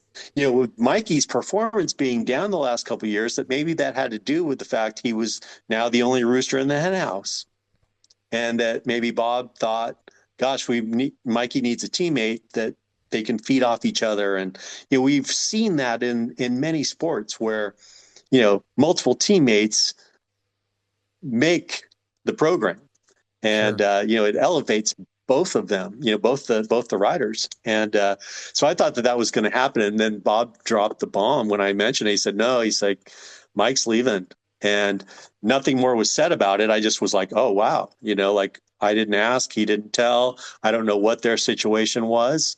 And so at that point I was like, oh, this doesn't seem as interesting anymore. So, but nonetheless, I'm still feeling personally that maybe I could stand to mix it up a little bit. Maybe I'm ready for a change. My relationship with Bob has always been great. This will be a conversation I need to have. So I drive down to Carlsbad. I sit down with Bob and Jim Ford, who was the president at the time. And we have a discussion about riding for them. And I like what they're doing. They've got a new bike that ironically is being built by Kasten in Tijuana. It's their new Haro Pro Series bike. And, Mikey had been riding that frame, some prototypes a year before. I'd seen it. It was beautiful. It had all that Kasten quality, but, a modern geometry finally. So I'm like, this will be funny. If I leave Redline to go ride for Haro, I'm still going to ride a Kasten made bike. That's just an awesome. updated version, just like a, Yeah. modernized, geometry kind of thing, which was kind of cool. I thought in my head that was a neat little tie-in, but Yeah. so I take the Haro deal, because they offer me more money and, a good amount more money. And I did go back and talk to, the president of Seattle Bike and kind of, he countered me with an offer that, looking back at, as the way things turned out with Haro, maybe, you know, listen, no regrets, but maybe it didn't turn out to be what I was hoping it would be for me Sure. in the long run. This does start to segue us into, the end of my career. Seattle Bike Supply had offered me a 3-year deal.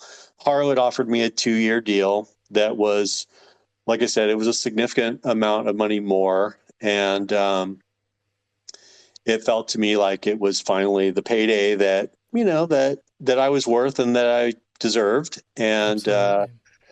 so, and so I took the deal. And,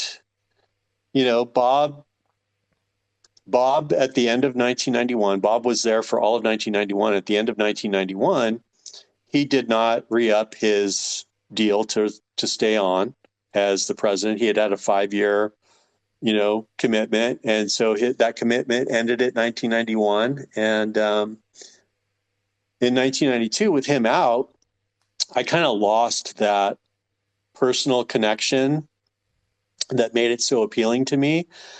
And sure, the checks were cashing from Western States Imports, and I was going to the races, and I had some teammates and some amateurs, not a pro, but had a couple of amateur teammates at this point. They had done this like sort of satellite team with the old Krupe, with Don Krupe, who had Krupe parts and components. He'd been around the sport for a long time. Yep. Was a free agent team manager for a while. His son Ryan raced. So we had this neat little amateur team going on, but I was still kind of like, I wasn't on that team. I was just the sole pro. And I kind of found myself right back in that same situation, not really being surrounded by teammates and a team and stuff. And like I said, the checks were cashing, but at the end of 1992, so Redline had offered me a 3-year straight up program.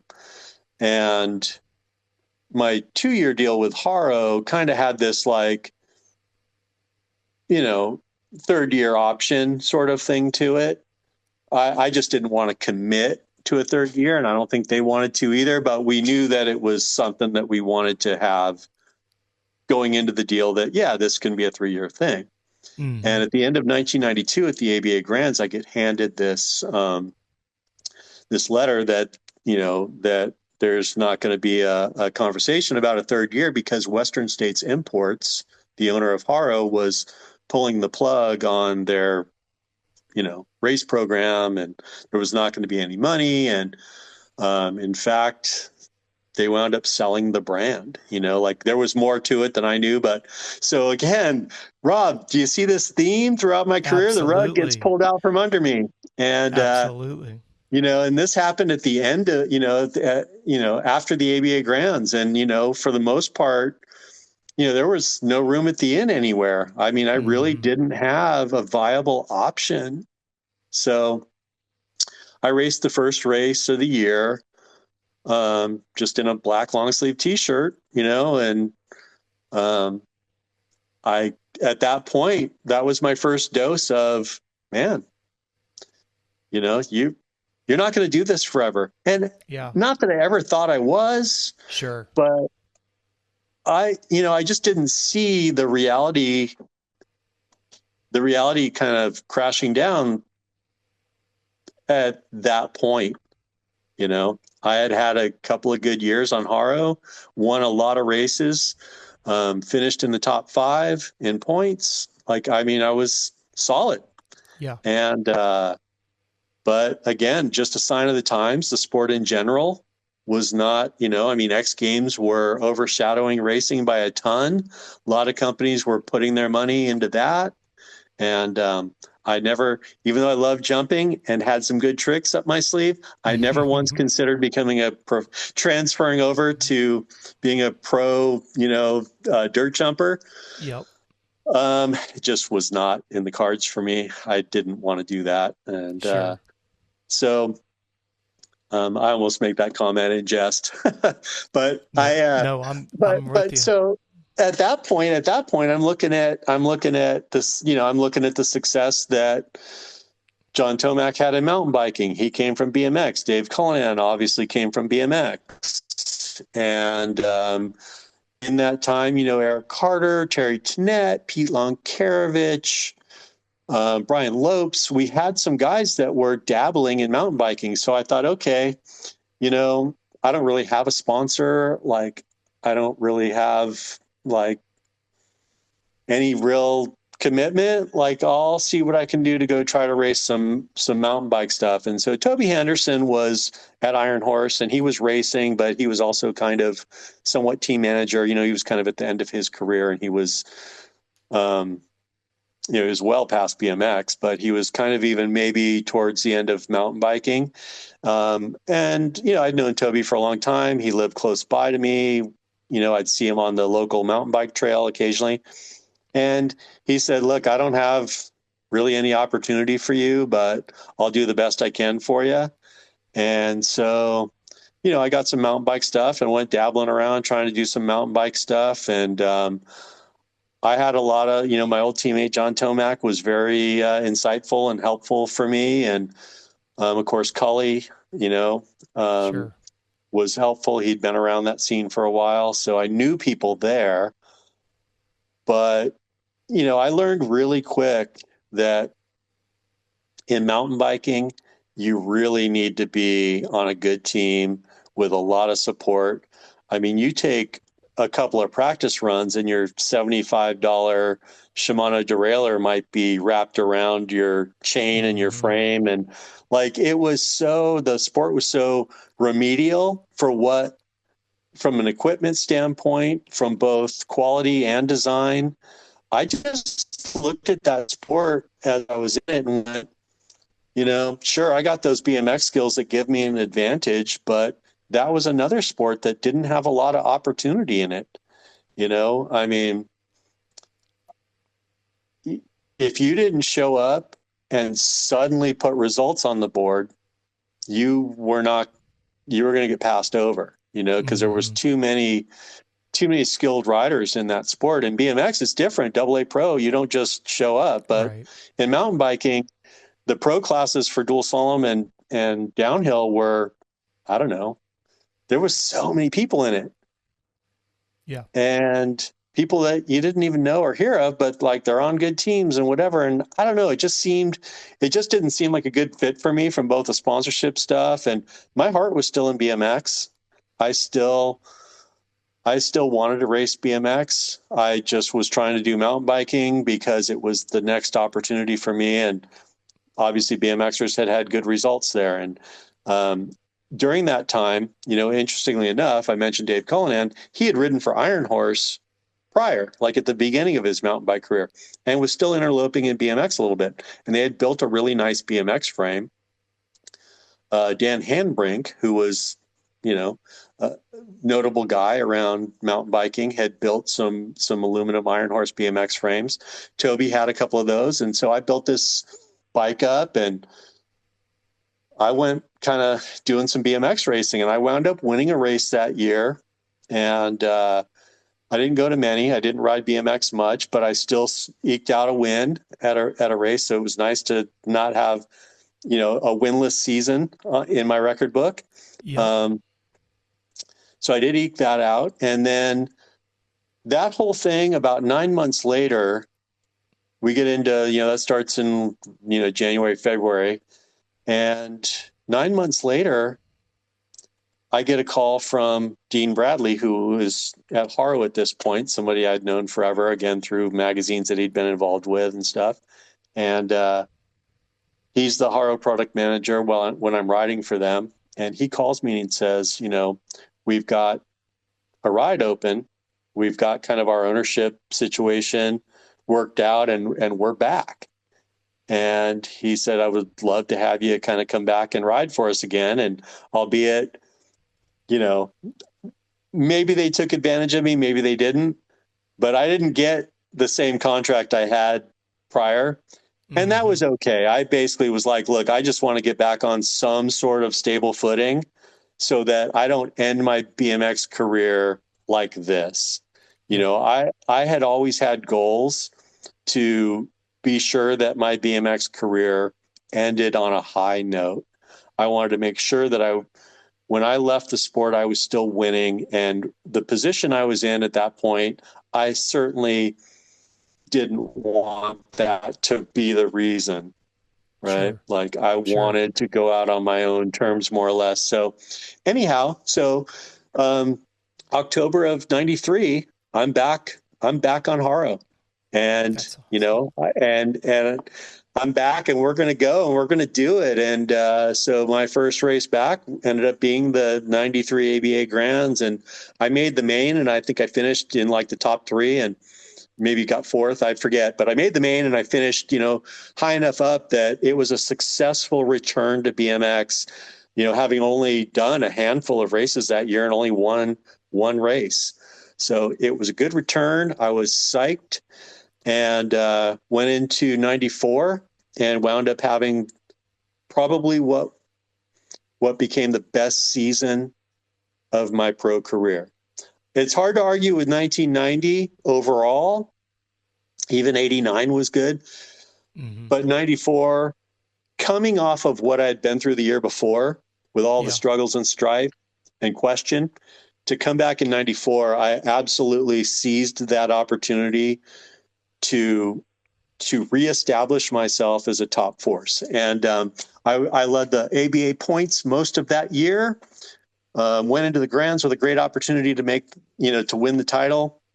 And unfortunately got caught up in a situation in a semi and didn't make the main. I had a rider slip. I was in second in my semi coming out of the first turn, and second's solid. I'm just going to sit here and make that main, baby. This is all just fine. And rider in front of me slipped his pedals right before double jump, didn't jump the jump. I jumped the jump and land on him. Plain and simple, land on him, and we both crash. And that was the end of that. I mean, it was such a gut punch, because I think I knew when I got up and, went back into the pit area that was probably my last opportunity to win that ABA Pro title. And so I finished the year number 3, and I have an opportunity again in 95 to come out and go. And, I'll be honest with you, the situation at Haro, they were asking me to race some mountain bikes in 95, and I did a little bit of mountain bike racing. I finished 3rd in the dual slalom at the Norba National Final up at Big Bear. So I had some good results doing the mountain biking stuff. The downhill program was horrible. Haro's mountain bike program at the time was all based around cross country racing. Fortunately, dual slalom is not downhill, and you don't need the equipment as dialed and perfect. You don't need the good brakes, and you don't need the good suspension. In fact, you're riding a hardtail bike with just a little front shock. So it was as close to BMX as you could get. So I focused on doing well in dual slalom to satisfy the desire of Haro to have me, in the mountain bike scene. But in 95, I just really, that was the moment. That was the moment that I said, okay, I had a great year. I'm going to continue to try to do what I can do this year, but this is the last year I'm going to race BMX. And I didn't say that out loud. It was just floating around in my head that 95 would be my last full-time BMX season. The thing that I think is so, when you talk about landing on that guy, and this isn't you saying, woe is me, this is my interpretation. Every single chapter, let's start with you landing on the guy, and you go every setback, every single time it's somebody else that puts the kibosh on you, right? The guy slips a pedal. What are the statistical chances at that level? Not very many people slip a pedal in the pro 100%. class, but it happened. Right. And Yeah. you don't clear him, you land right on him and you go Yeah. down. And then you go back, ownership changes, and then you go back to all the way back to Schwinn, promises not delivered on. Mm-hmm. Again, how does Billy Griggs get out of bed on Monday morning? You made a comment earlier about, well, getting frustrated about it or getting mad about it isn't going to change the situation. But you're also human. At some point when you feel like, as you called it, the punch in the gut, that gut punch after a while just starts to hurt, right? You can only get up from so many times from getting hit by Mike Tyson. How do you get up and out of bed? Where's the Billy Griggs fire? Where's this come from? Well, I mean, so that fire burned out in 95.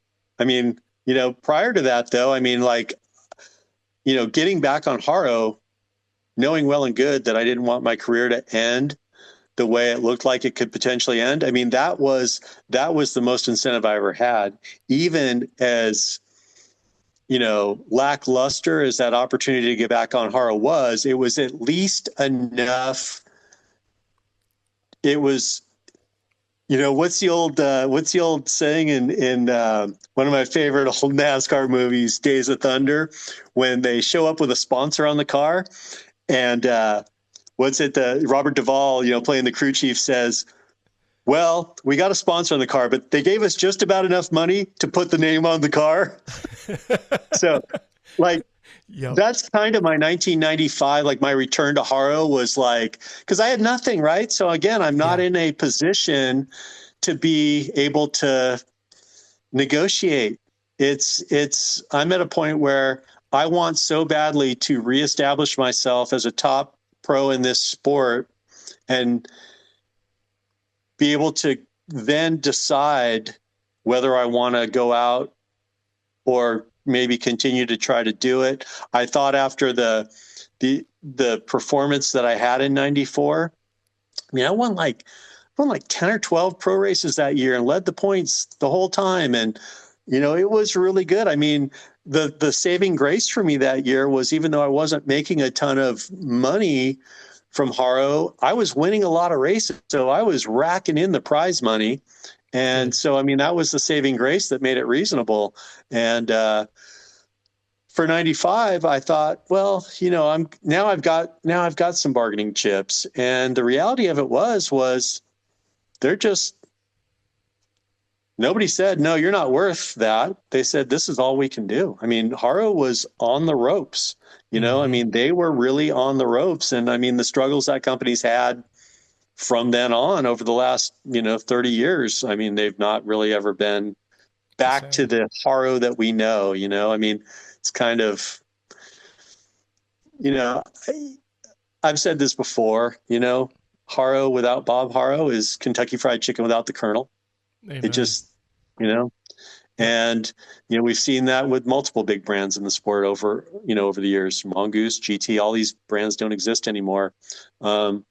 So anyhow, I think that in 95, there was too much conversation with myself, with people close to me, my parents, my girlfriend at the time. I was in a serious relationship. We'd moved in together. There was just this reality of life is starting to happen in ways that you need to look at that don't include BMX as a full-time racer, and how do you file that? Because that's a big pill to swallow right there. It is. And it stung. That was a reality that I didn't want to accept, but I think I always knew I always knew at some point this comes to an end and there's another chapter. And I had seen Eric Roop go through it. I had seen Greg Hill go through it. I had seen Tommy Brackens go through it. I had seen plenty of guys that were the era before me that I crossed over with and did have some racing time with. I watched the sport slip away from them. And, I knew that you're not going to race BMX forever. I was lucky. I never had any significant injuries during my career. I never had any setbacks there.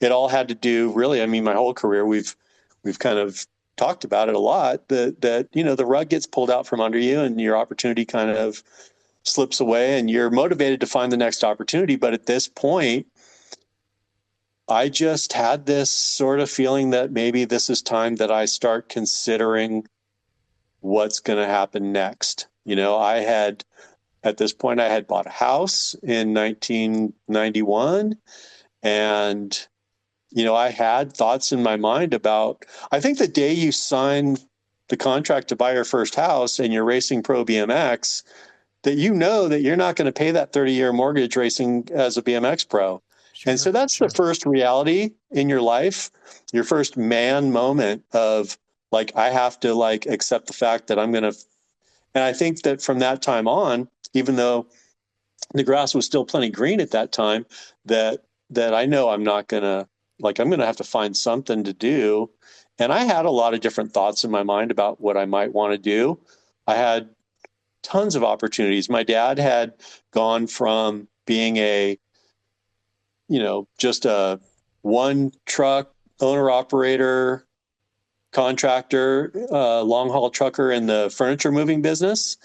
He'd gone to the, you know, at that point, he had now multiple trucks and he was, you know, had other people, you know, driving them and running them, but they were his trucks. And, you know, that was an industry that was, you know, I mean, I think we all kind of look at what our dad does and consider at some point in our life if we want to continue the family legacy, you know, and I can't say that was not an opportunity for me that I had considered. In fact, in 1993, when I essentially was floating on, you know, on fumes, that there were a handful of times that my schedule was open. I was not going to as many BMX races. Mountain biking had way less races on the schedule. And so I had, you know, worked with my dad, you know, a handful of times throughout the years to just, you know, to, for one, get a little bit of a sense of that industry, if it was something that I would be interested in, but also just as a necessity too, to, you know, keep some money coming in and not just completely be depleting the savings, you know? Yeah. So 100%. What would you say you slotted in? I mean, that I'm a little bit of I'm still a fanboy of the 80s BMX. I've got all my BMX actions here. I can show you, like you say, the Terrible 10 and all of that. I never made a cover. You've made dozens and dozens of covers, especially when we had 3 magazines that were still all doing pretty well. Right. Yeah. How do you fill that void of, yeah, that's me on the cover. That's me on the ad for, you know, you were in multiple ads, whether it was tire ads or whether it was a parts ad or whatever. Like you say, not to mention the race coverage itself. What do you slot in to fill that good feeling? Maybe I shouldn't use the word good, but it does feel good when you're on the cover of a magazine. And of course, it's a huge serotonin dump, man. Yeah. You see yourself on a magazine, people compliment you, like you're in this point. And I will tell you that I was a little bit drunk on that as a teenager. Sure. But as I matured and turned pro, it became a situation where when I would see myself on a magazine cover, all I thought about was the bottom line and what the bonus check was going to be for that. Sure. Oh, my friends in high school are going to be impressed when they see me on a magazine cover. Excuse me. That was not a thing for me anymore. Mm-hmm. It really just wasn't. It went from I'm super stoked and super excited to this is your job. That's supposed to be happening. This is now normal. And like the excitement of it, you're excited, but not because you're so green and new to it, but you're excited because you're going to get a good bonus check for it. Absolutely. You know, and you become desensitized and it's normalized. Mm-hmm. after years of that happening. And, it's it becomes more of a self-critiquing too. Mm-hmm. Like I didn't care what the shot, the quality of the shot or what I was doing on it or whatever on a magazine. I'm on the magazine cover. I don't care. Like I'm just on the magazine cover. I don't necessarily have to even like the photo. Yeah. But then, you're like, man, like, especially if it's a race shot, it is what it is. But if you Mm-hmm. went and specifically did a photo shoot that day with whoever the photographer was going to be, Yeah. and you did better jumps than the one that made the cover because of, the technicality of the photo made it a better shot, but your Sure. particular whatever you're doing wasn't the best one that you did that day. You're like, oh man, Why did you I do did that? that jump so much better, Yeah. a couple times before that. So um, I really I didn't need that hit anymore. Um, so I mean, I have a cover, probably one of my last covers. It's on the ABA membership newspaper from '94, and that's probably one of my. I still have that one in my garage. It's not like posted right up in the middle of everything, but it's still somewhere where I can see it. Yeah. So, Whenever we I do study, enjoy it. I enjoy it more now than I did at the time. When I look yeah. back at all those covers in those like later years, I appreciate them more now than I did in that moment. So, And uh, whenever we're studying sports psychology, I refer to it as currency. It's not something that's coined in the sports sure. psychology world, but it's something. And I always say that there was a time when M&Ms were more important to us than money, right? It's you look at Yeah. how your currency changes. You mentioned earlier CW. It's like, hey, I got some bikes and some cool gear, and Miranda's my pro, and that's cool. I'm Yep. on a team, like you say, West Coast on top of it. Then the currency is, wait, I'm getting a salary from Mongoose. This is cool. Then all of a sudden, okay, the salary is a little better, a little bigger. Okay, cool. Now all of a sudden, like you say, cover now means bottom line instead of bragging rights to take to school or somebody saying that they went to the store and they saw you on the cover. Isn't it interesting how the currency changes? And Yeah. I love what you said, if you want to get into the blood chemistry of the dopamine and stuff, but I think even bigger than that, it's like you're a grown man now, house, family, you got all these things that are new currency, more important. Um, I know I've kept you for a very long period of time here. And one of the things I want to talk about is you dealing with your heart situation, right? And I Yeah. really appreciate how much time you've given our listeners because I'm just going to be very blunt. If I'm on the outside and before today's interview, we're talking, you asked me about Billy Griggs. I'm like, the dude was extremely stylish, had the Midas touch, everything was golden.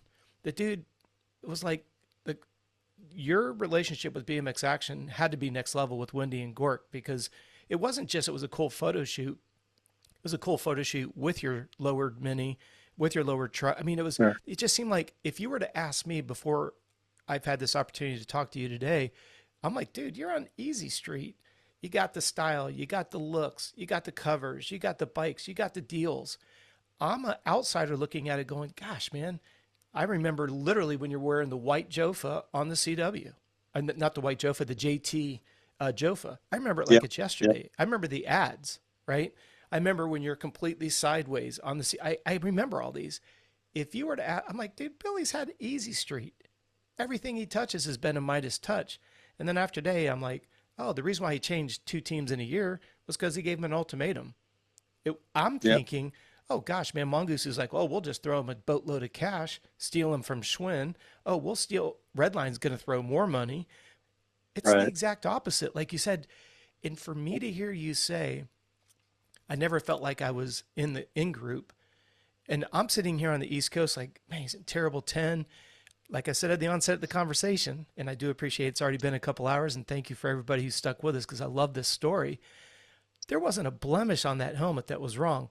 I mean, I've never seen somebody cut their number plate so precisely to match the handlebars, the shoes, that everything matches. And I'm like, well, Billy's had it easy, man. It just he's naturally fast. I don't know anything about Mike King. I've never even spoke to the man other than look at his behind getting my ass beat by him. I don't know his story, but if you were to ask me, between him and his brother, it seemed like things came easy for them. We know that that's not true, but it sure seems that way. And that's the whole genesis of this show is meet the guest next chapter, man, from Schwinn going to Mongoose, then over to the Red Line, then to the Harrows, then back to the Harrows. Wow. So the thing that I'm so amazed with is like we were just talking about, you definitely haven't had it on easy street. Obviously lots of raw talent, but when you're looking at, the way that the industry threw curveballs, and again, we're not playing the victim card, but it does suck. Sure. It's just like, what it is. Yeah. Like with Gary getting the GT and like you called it, the forever team, that makes a lot of sense. We were fortunate enough to have Greg Hill on, and he shared his stories with starting GHP and, the offers that were given and rescinded and not fulfilled and all of that. It's and I'm sure every industry, everybody's probably got similar stories, but it just sucks that it just hits so close to home. Cause like you said, just be a man of your word and honor your agreements and openly communicate. But I want to come back full circle because obviously nobody ever plans on having to deal with some hard issues. And if you're, again, only at the level that you're comfortable with, shed a little bit of background as to what happened. How'd you find out about it? And I think it's going to be astounding. I want to hear your perspective on how many times you got knocked down, got back up, and how much did that contribute to your ability to persevere through this whole heart situation? Well, I think that my first realization that maybe like something could be wrong with me was when I tried racing downhill mountain bikes. Sure, I didn't have like the best equipment and the, whatever, but like to go from these 30 some second sprints to now trying to, essentially sprint for 5 minutes, 4.5 minutes. Mm-hmm. No matter how hard I trained, I knew what people were training, what they were doing. I knew what needed to be done. I was training correctly. But for whatever reason, my heart rate would be spiked through the roof. And I would be coming down these last little bits, these last, 40 seconds, 35 seconds of a downhill run and just be cooked. And so that was one of my things that I think maybe at that time, I didn't really think, oh gosh, I have a major, regurgitation of my mitral valve, because I didn't at that point, but there was some, because this was diagnosed eventually in 2006. This mitral valve regurgitation was diagnosed as a genetic condition. So I do recall when I was younger, like seeing a doctor. Like I rarely ever saw doctors ever, fortunately, for internal medicine issues. It was all orthopedic issues. And so I had remembered hearing that I had a heart murmur, which in itself, a heart murmur is not a diagnosis. It's a symptom of something else that could be something, could not be something. It's sometimes just everybody's plumbing's a little bit different. And so when a doctor would listen to my chest and say, oh, you've got a fairly decent murmur, it was always followed up with, do you have this or that symptom? And I'd be like, no, pretty much asymptomatic. It's like, okay, so we're, so it's probably nothing. Like if you're not having any symptoms, there's no reason to pursue finding out what the cause of the murmur is. Could just be benign thing. Lots of people have them.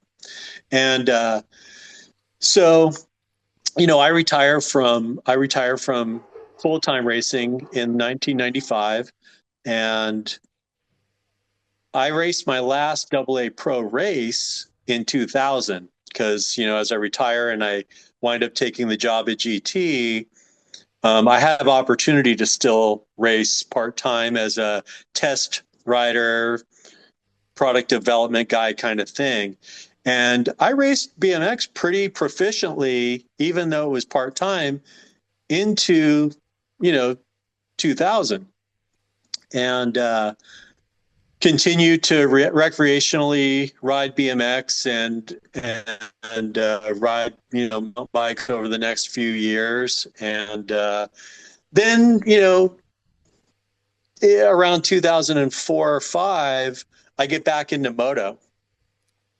I had finally gotten to a point where I'm going to buy a dirt bike and, start riding moto and stuff. And so about 2 years into riding moto, fairly, a couple times a month out at like Lake Elsinore, just out horsing around on the vet track kind of stuff. Nothing serious. I'm not racing. I'm just riding for fun, camping in the desert, riding in the dunes. I mean, I'm back on a dirt bike. Talk about full circle, right? Yes. And yes. And so I'm out with a couple of buddies at LEMX, and I go out and I'm doing a few laps, and I come back to the truck and my heart rate is just through the roof for the effort that I did. Mm-hmm. I'm like, what the heck is going on? Well, in the back of my mind, I suddenly hear, my primary physician from the last, visit, which was years before, and fortunately had no reason to go to to see him really. And, him telling me, oh, if you ever have like a really elevated heart rate, this should be, you should call us and we should do an echocardiogram and find out if it's related to that murmur, what's going on. And so this was the moment. This was the moment that I wasn't waiting for, but I was like, dang, this could be what I'm going to finally find out is the cause of that murmur. So sure enough, I go to the primary, I tell him what's going on, and he listens to my heart, and he said, wow, he's like, I can barely hear the lub dub of your heart for the whooshing of the murmur. So we're immediately fast tracked in for an echocardiogram. We find out the mitral valve has about a 50% regurgitation, and he is the cardiologist at that point, my primary physician, everybody involved is just flabbergasted at my ability to be like functioning. But, that's what you get for being a athlete from your teen years. You are just physically so strong that your efficiency of walking up a flight of steps, riding a dirt bike, going on a casual mountain bike ride, fairly, conversation pace mountain bike ride because you're with your buddies. Like, you're not racing, so you're never really doing that. Anything to really push yourself to find out you can't. But moto's a little more. Even if you're not racing, you're 4 or 5 laps in consistently, and your heart rate's gonna be where, it's going to elevate. And so anyhow, we get past that, like, yeah, well, I'm an athlete, I'm a retired athlete. I'm still active, whatever. No wonder I got this far along. And so we immediately dive into all the testing protocols, all the information. Fortunately, it's a bad condition, but it's not we need to save your life right now condition. Good. And that's how a lot of people find out, because they don't participate in anything physically demanding enough that is going to expose this condition soon enough that they still can plan the intervention. Okay. They don't find out until, this is a little bit, gruesome, but they don't find out until they are, aspirating on their own blood, because the valve no longer will forward the blood. It just goes into the valve and then just falls right back into the lungs, and you pretty much, that's when you find out, and you maybe make it, you maybe don't make it. So it's an intimidating, very serious condition. And for me, I was very fortunate to find out with enough time to plan a proper, dedicated, well thought out, well planned repair of this valve, which even at that point, so from diagnosis to the day they cut me open is about 90 days. Wow. And during that time, the due diligence covered just about everything that they could have: angiograms, echocardiograms, ultrasounds on carotid. I mean, you name it, they did it. They knew exactly what the roadmap was when they cut me open. Mm. That was a pivotal moment for me that day, because the options were not going to be a bovine valve for me, because, at 37, those things just don't last long enough. You have to replace them every 5, 6, 7 years if you're lucky. They don't usually give them to younger people because they will calcify that valve so quick. Nobody wants to spend the rest of their life every 5 years having to get a new bovine valve. Sure. So they said, your only option is this titanium mechanical valve, or we can do a repair. Repairs, we've got repairs for about 20 years now. That's how new they were. And they said, there's a repair that we think we're going to be able to do, but we can't promise you that's the case. And so I knew very well and good that morning when I was put under, that I was going to potentially wake up with a life of anticoagulant medication ahead of me, which was going to be a significant life changer. Sure. Especially when I look at now coming up 20 years this September since that valve repair.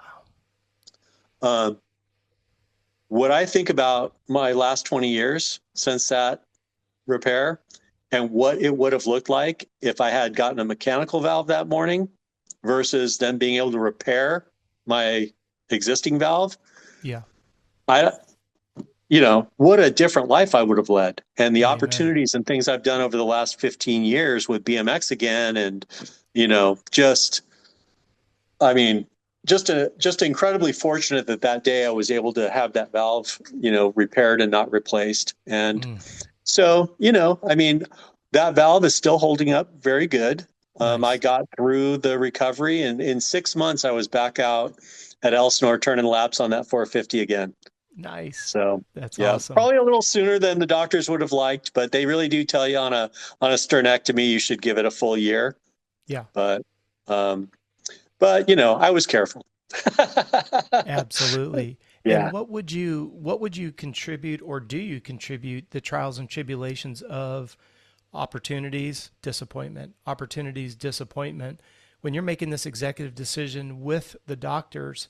Do you feel like that, and maybe this is a silly and a foolish question to ask, but do you feel like those experiences helped or hurt you deal with that?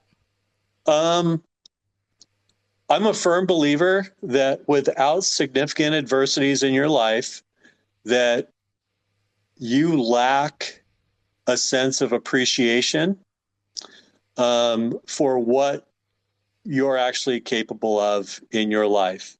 Mm-hmm. You need to be knocked down in order to get back up and come back harder. And I think that through my career of, we've just spent 2 hours talking about the rug getting pulled out from under you. Things are just not going to continue on the way they were. You've got change in your life ahead, and you have to manage that change to come out on the shiny side of it. And I think I carried all those lessons right into my own life, being at risk. And when you think about going through an illness or a serious injury and, the recovery of that, nobody's going to be 100% positive through that whole process. You're Sure. going to have down moments. That is perfectly normal. But, how you manage that will set you up for being capable of things later in life that you probably don't think you would ever be capable of. Because once you've been told, so this is another sort of gruesome story. I described the death experience of a leaking mitral valve, a failed mitral valve. Yeah. I had a certain level of denial about needing to have open heart surgery. Reasonably so. I mean, sure, my heart rate was high riding my dirt bike, but I was just out riding my dirt bike. What do you mean in 3 months you got to cut me open and save my life? How Sure. is this even a real conversation? Mm-hmm. And I kind of was slipping into a little bit of that. Not that it's a bad thing. I think you should always pragmatically break down things that are happening in your life. And I'm looking at this going, do I really need to have open heart surgery? Sure. Like, can I just take a pill? Mm-hmm. Right? Yeah. Like, this is a 36-year-old kid who's, I say kid now at Certainly. 57, because looking back, I was a kid compared to now. Amen. And Yep. at that time, like, I had no significant internal medicine issue, and even my orthopedic stuff was pretty minor, Yeah. for what I had done for as long as I had done it. So I'd mentioned I hadn't even been to the doctor in like 3 years, Right. for anything. Because why? Yep. Like, and so, there's a part of me that's like, oh, well, surgeons operate. That's what they do. Mm-hmm.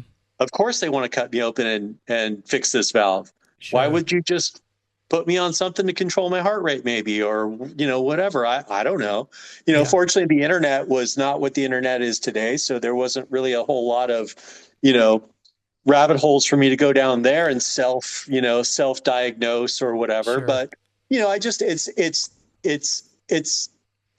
just that initial denial of being told that you have a life-threatening condition and that, we're going to have to go through this very serious procedure to save your life, essentially. And so,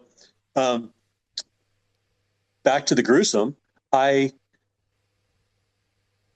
a week out, I get a call from the surgeon that's going to actually perform, the thoracic surgeon that's going to do this stuff. I haven't even met him, but he calls me and he tells me, I heard from your cardiologist that you're questioning whether or not you need to have this surgery. And he said, I'm the surgeon that's going to do it.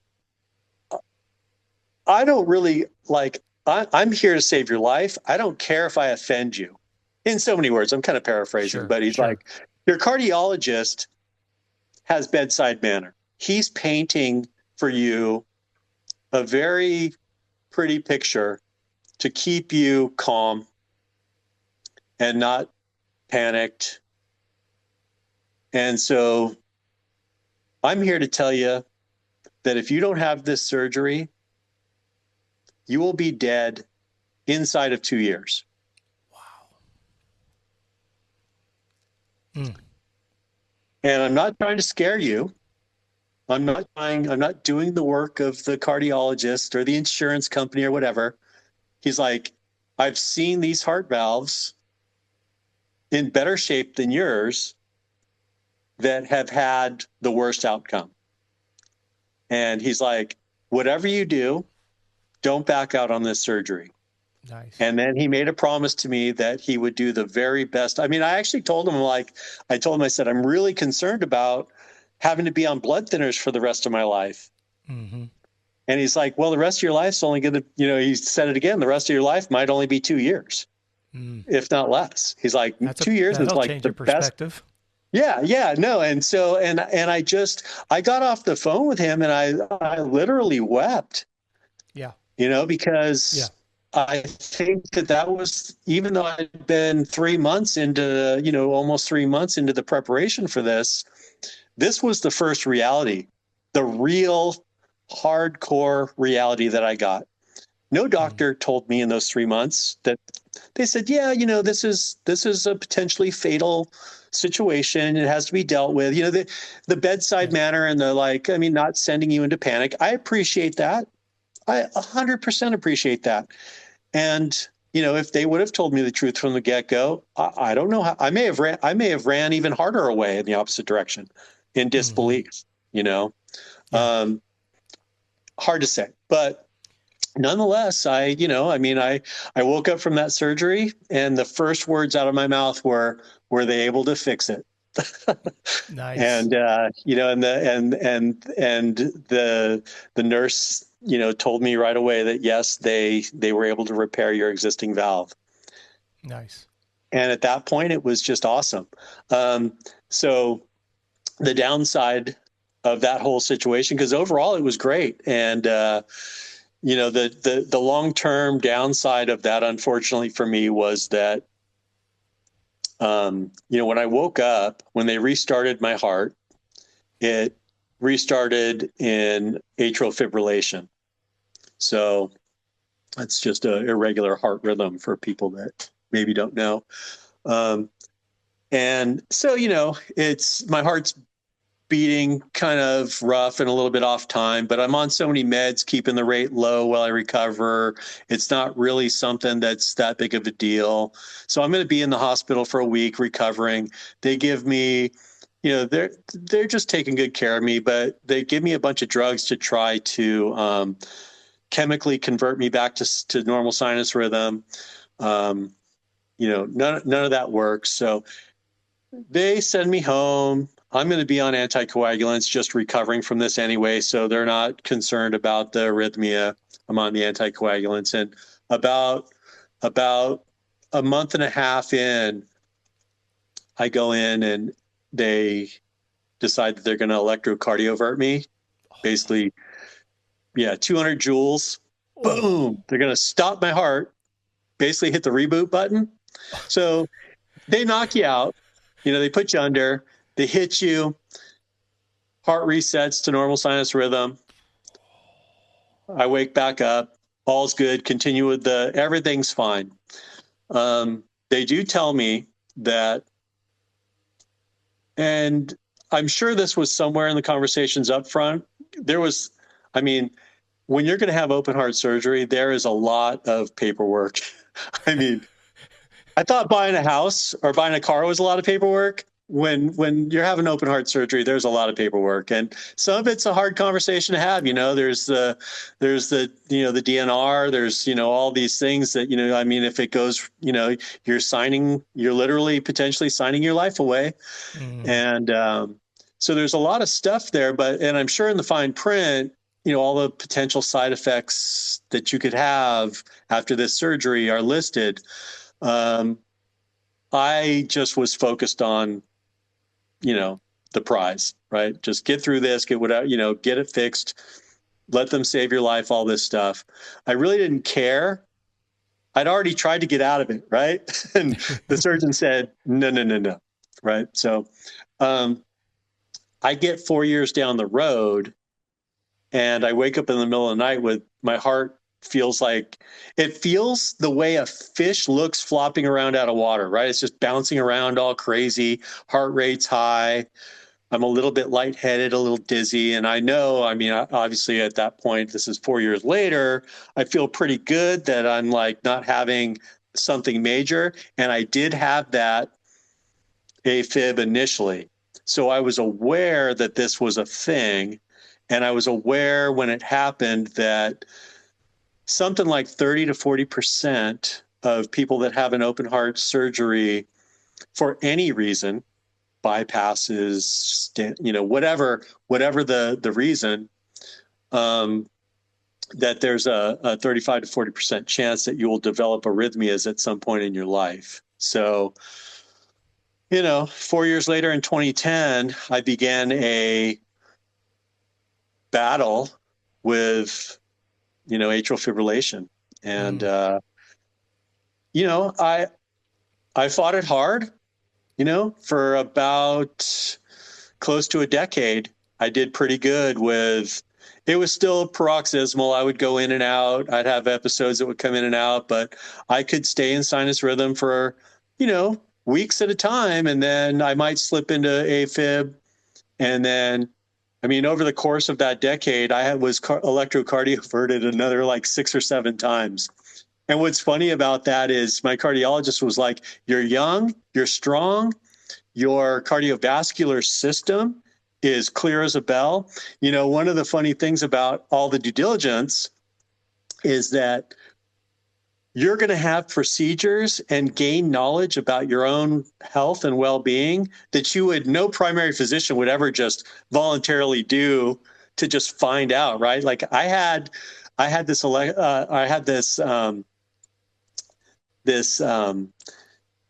oh gosh, what's it called again? I lost it. Where they send the camera through your Oh, through your whole cardiovascular system. And so I had the camera go through the whole cardiovascular system. And in that moment, you're sedated, but you're not out because you have to move and take some direction while they're doing it, navigating that camera around. It's kind of like a colonoscopy, actually. so, so anyway, like there was a bunch of interns in the office that day. And, typically when they're sending this camera up, they're looking for blockages. They're looking to put a stent in some blocked artery. So all these people ever see are worst case scenarios of cardiovascular blockages and nastiness. And the cardiologist that's doing this, he calls everybody over, all these interns over, and makes them look at it to show them what it's supposed to look like. He said, he's here because we're mapping him for an eventual valve repair. But as we're going through this cardiovascular system with the camera, you get to see and I would never have known that, because when do you get that done? Unless you're having a problem, you don't have that done. I mean, you can go and pay out of pocket and get it done. And I know that there's places to do that, but the typical person is not going to do that. So anyhow, that was a very enlightening time. And I knew that, over the years, I was overall cardiovascular, very healthy. And so my cardiologist, they would normally only electrocardiovert you every 3 months. That would be like the minimum interval. They would hit me every 3 weeks to try to they were so adamant about keeping me in sinus rhythm, because the longer you're in AFib, AFib begats AFib. The longer you're in it, the longer you're in it, and the harder it is to get you out. And so, I went through several drug interventions. Those all made me feel horrible. They would work. They would keep me in sinus rhythm, but I was useless. And when I would go into AFib, I would be useless too, because that's such a deficient amount of blood flow, and it's so different feeling than when you're in sinus rhythm, that, going back and forth was so drastic that I was just like, man, AFib's horrible. And so, I continued with drug interventions, electrocardioversions. And then finally in 2019, they offered me a cardiac ablation, where they're going to go in and they're going to create some scar tissue to deflect. Scar tissue ends up being like a Jersey barrier, for these rogue signals. And, it worked. It worked great. And I was stoked, but being a young, healthy guy still, scar tissue internally is the same as externally. It heals, it fades. And, about a year and a half later, I started having little short episodes. And then at the 2-year point of that ablation, roughly, I had snapped out into AFib, and it never went back. And I went, and I went to the cardiologist. I basically had if you don't convert back, however, sometimes you'll just go to sleep and you'll wake up, your heart rate will slow in the night and it might reset normally. When you're in paroxysmal AFib, the back and forth it's a full-time job to try to track it or track triggers that set you off. I've been there, done that. The diligence I put into that tracking was insane. It was harder than my regular job, and I eventually I got to a point after that ablation stopped working, where they were offering more interventions and none of them sounded like something I wanted to do. I also didn't want to go back on anticoagulants. So I was kind of in this situation, and the cardiologist looked at me and he said, he's like, you have a very healthy cardiovascular system. You are in really good shape. Like your fitness level, your strength level, your body composition, for your age, you are so far above our typical patient that we see that they did a series of tests that that assess your overall risk for stroke. And he determined, my score on that was a 0. So he's like, yeah, AFib, we all see the commercials from, pharmaceutical companies that say 5 times the risk. Well, let's start with assessing your risk. Let's not just put it out there that you're suddenly going to 5 more times likely to have a stroke. Well, there's a number to the equation that comes first. And so I have been living in full-time AFib. It's now my new normal. I'm adjusted to it since roughly 21, about the end of 21, mid 21. So I've got a number of years in, and now AFib for me is just my normal. My body's adapted. And other than when I lay down at night or like I finish a moto, my time to recover after the moto, because I am at a blood flow deficiency with the pump not beating full contractions every time. I do take a little bit longer to recover after, a full hard sprint, BMX lap. My weight training is all focused on strength. So it's very low rep, long rest in between, 5, 6, 8 reps max. 8 reps is like bodybuilding, right? Yeah, like it's Arnold yeah. Schwarzenegger bodybuilding. So 3, 5, 6 is kind of in my sweet spot. All very heavy stuff. Long, 4-minute rest in between. So it doesn't. My regular heart rhythm doesn't even impede my weight training a single bit because of the particular protocols that I use. I don't. I'm not going to run marathons. My mountain biking is not long, grueling climbs. I have limits, but fortunately those limits are for things that I don't really do anyway. So, when you look back to this whole journey, what was more disappointing? We'll just put all of your BMX contracts into one bucket. Mm-hmm. What was more disappointing, those constant setbacks or finding out that you did have to have open heart surgery, in your opinion, from Billy? Well, I'll say that the open heart surgery thing, that is a life-changing, life-altering moment that is, it's involving it involves your life, right? Yeah. Not your livelihood. But once again, the thing that I'm so intrigued by is, once again, not your fault. You weren't a smoker, not a drinker. Nope. You didn't have a bunch of life choices that you're like, hey, dude, you brought this upon yourself. Just like, hey, dude, we offered you this contract and we didn't fulfill it. Or, hey, dude, we offered you this contract, but we're selling the business and we're not going to have a race team. It's like, once again, something that you didn't bring upon yourself. What's the old saying? It's not your fault, but it's still your problem. Sure. 100%. No. And there's one that happened before this too, to really fulfill the whole, length of a guy's career on the track, off the track, into his own life, into literally his own life, existing or not. When I took the job at GT, when I retired from racing and went to work at GT, I completed, I was into well into my 6th year, heading into my 7th year when, GT was bought, bankrupted, and the brand became a division of a big conglomerate, and I was left on the street without a job. I was, my first real job outside of BMX, which was a great soft landing from pro BMXer to developing and designing BMX bikes at one of the biggest companies ever.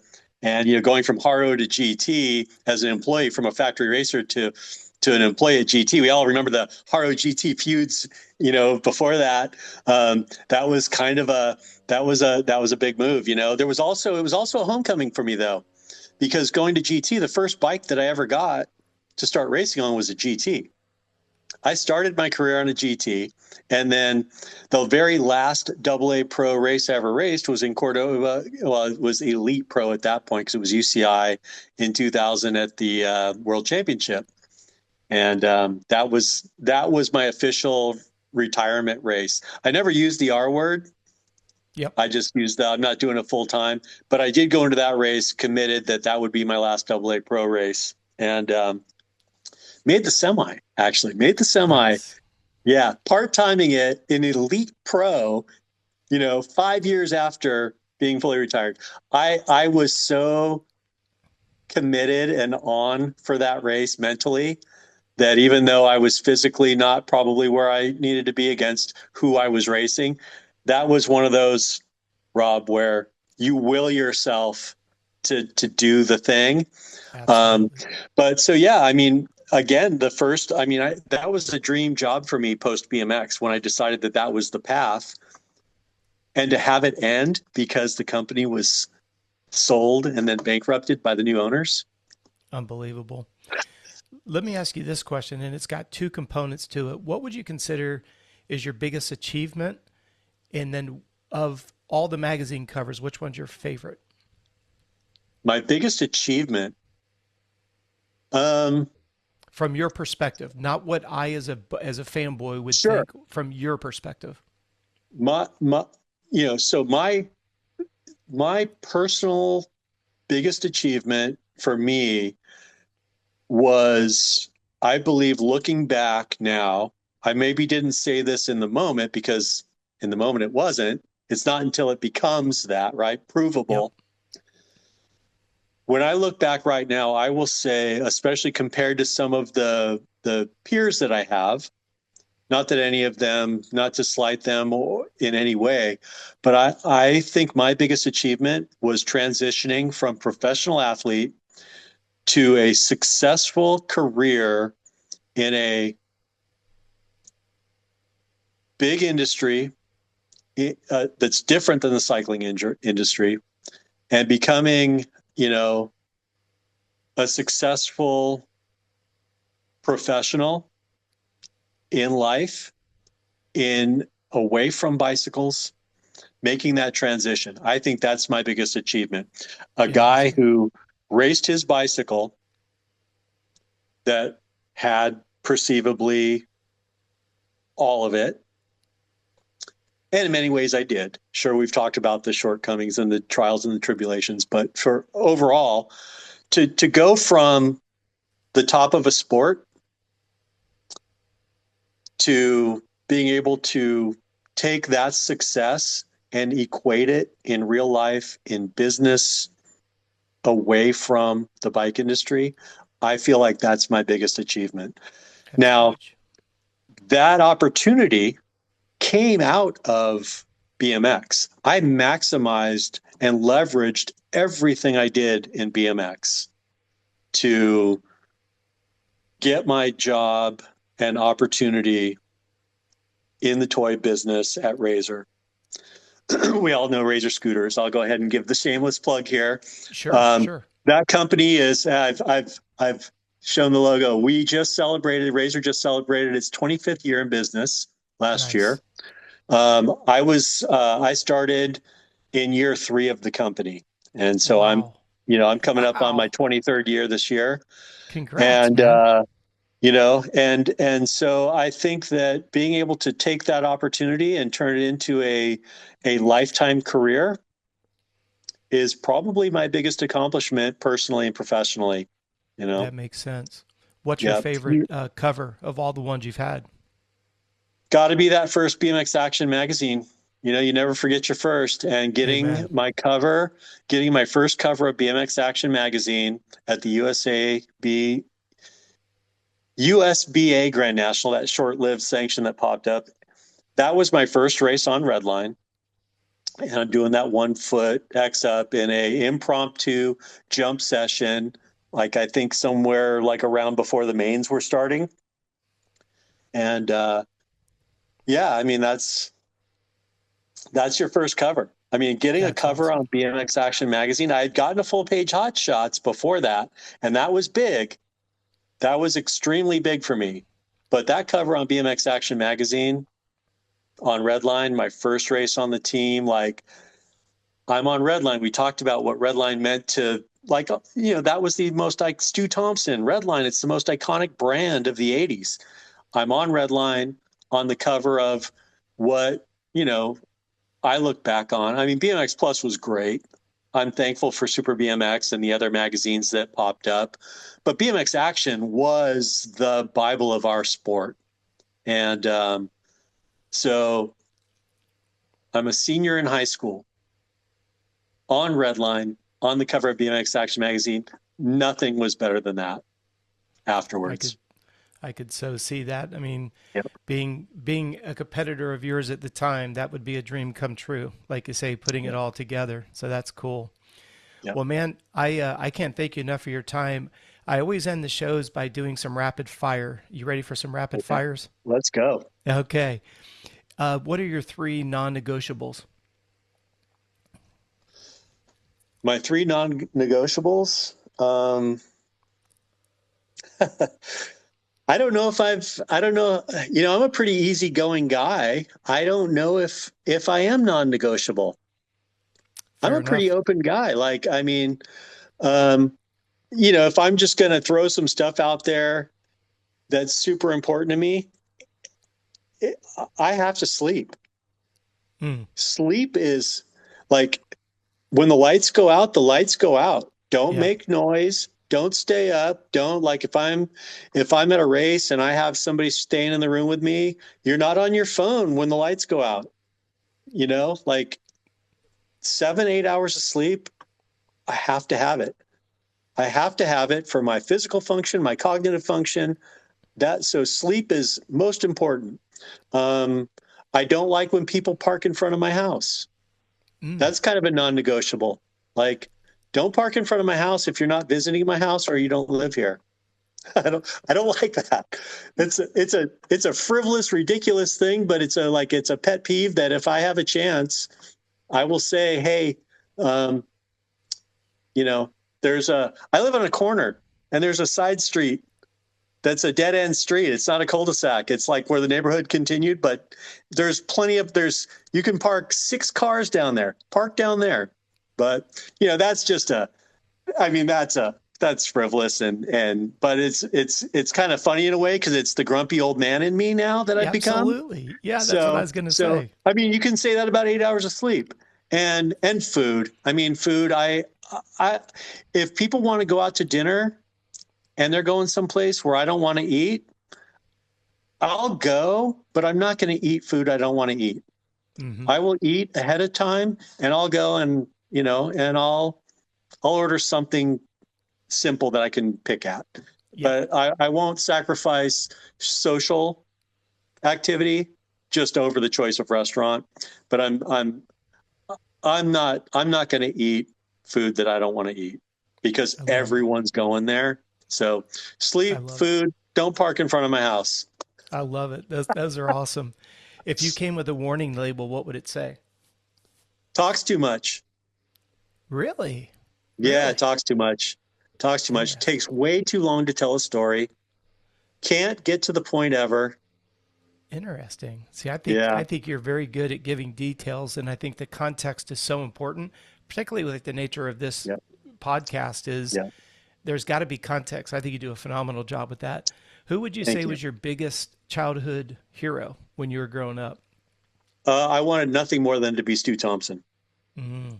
I thought that he was just the most, BMX related. I think Evel Knievel, before I started racing BMX, I was mesmerized by Evel Knievel, the bravado, the level of crazy that I thought. I mean, just the imagery of it all, the never knowing for sure he was going to make the jump. Yeah.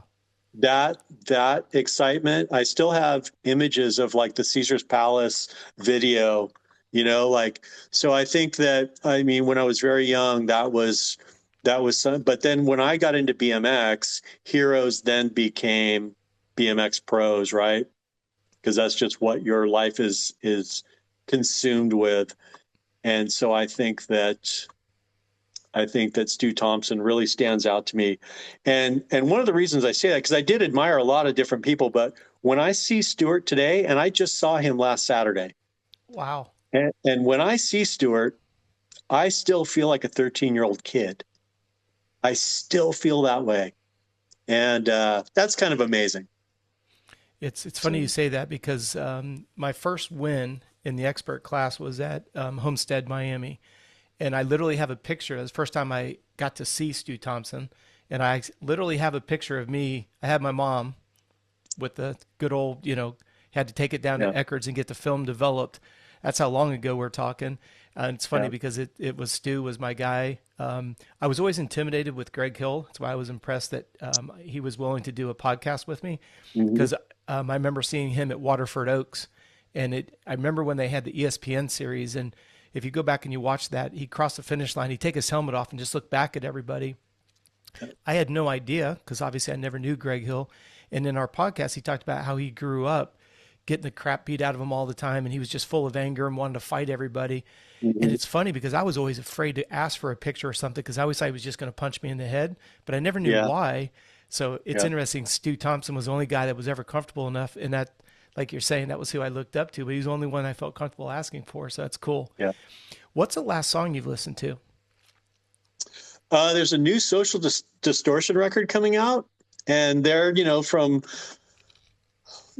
Fullerton, right up the street from where I live and grew up. And so, my early years of being, liking a lot of music, Social Distortion was one of the first like punk bands that actually had some musical ability, albeit it's still very simple. But so there's a couple of new songs out off of their new release that's coming May 8th that Spotify has been, on constant play. In fact, it's another show, but I got into playing guitar for a long time and was in a couple of bands from about 99 to about 2007. And so I haven't played guitar seriously in some time, but I was listening to one of the new songs that's called Born to Kill, and I pulled out my guitar, the old Les Paul, and tuned it up and fumbled my way through. And it's amazing when you really like a song. I've never been a guy that played guitar that just wanted to learn other people's songs. My bands were always original material. I loved songwriting and riff writing. But this was one of those songs where listening to it, I liked it, but then listening to it, playing along with it, I liked it even more. So nice. So nice. yeah, so Social Distortion, Born to Kill, it's on the upcoming. A little plug for them. Just one of my favorite bands, Very cool. Yeah, excited to see new material from them. Absolutely, especially with it being local like that, makes it even sweeter. Yeah. What advice would today's Billy give the younger Billy? Well, going back to the comment I made earlier in the show about hard work beats talent when talent doesn't work hard, I think that I fell victim of that at some point in my pro career. I felt so skilled compared to the guys that I raced against. And I focused so hard on the skill aspect and being better than them on the starting gate and, getting a better snap and spinning faster and tried to be different, because I knew I was not the horsepower guy that Gary Ellis was, or Charles Townsend was, or Terry Tennant was, or go back to my rookie years with Sean Texas. I mean, we talked about that. These guys were beasts, monsters. And for me, I was like, well, you're never going to be that. Anatomically, you're never going to be that. And so maximize your advantage on them, which is your riding ability. So getting better starts and all that stuff. But I could have worked harder. I relied on going to sheep hills and going to trail spots and jumping and doing all the stuff. I mean, that was an important part of it but it was kind of, in some ways, it was like the guy with skinny legs and huge arms that's just always doing curls. Yeah. Right? I worked on my strong point it was way more than I could use. It was good for magazine photo shoots, but ultimately I probably would have worked harder sooner. As I got older and there were some rookies coming in, I realized, oh man, you're not the you're not the rookie guy anymore, like you're getting to be that older guy and you have to compete against youth. And competing against youth, you start to realize that you need to focus more on your physical and to compete with that. When you're racing, like I think my first real taste of that was in 1989. Brian Lopes beat me at the ABA Grands. And that was, he was a rookie. And he just had, I think he was, 18 and I was like 21. We're both kids looking back at it. But in that moment, that was kind of the first taste of, as you get older, you're going to now, I was always the young guy, right? Like to that point, I'd only been the young guy. And so I had that youthful exuberance and rookie psych and all that, competing against Greg Hill and, some of the guys that were established. And so, yeah, I think you see that it's cyclical with every generation of pro that comes in. The young kid pushes the old kid, Carmichael and MC, right? Like we've seen it's everywhere. And so I think I maybe could have worked harder in the gym. When I think about what my work ethic is today in the gym physically, and it's not just for BMX, it's to be a functioning, senior.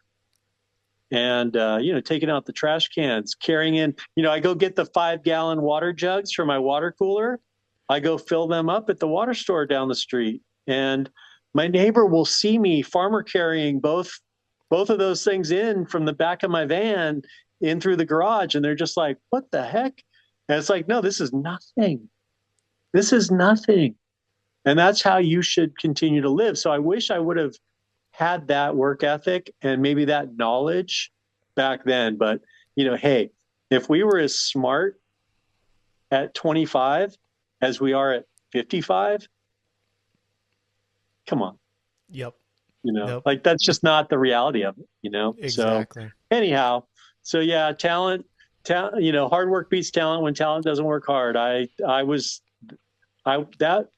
saying was said to me for a reason. Yeah. So, anyhow, no regrets. No regrets.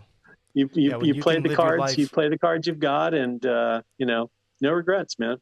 Yeah, life with no regrets is a good life. Certainly, there's lessons and setbacks, but no regrets is the best feeling in the world. And for everybody who has joined us for this podcast, I can't thank you guys enough for sticking around. I know I've learned a lot about you, Billy. A lot of this stuff now makes a lot more sense. I just want to personally thank you for giving me this much time and giving as much insight as you have. I know that the listeners will really enjoy it. And if you ever have time, I'd love to have you come back. I'm sure there's more chapters that we could talk about. I know Greg and I have been talking. He wants to come back. He's got things he'd like to add to it. And I just love it. I have the utmost respect for you as both a human, as a racer. And I just want to say thank you for being on the show. And thank you so much for your time, brother.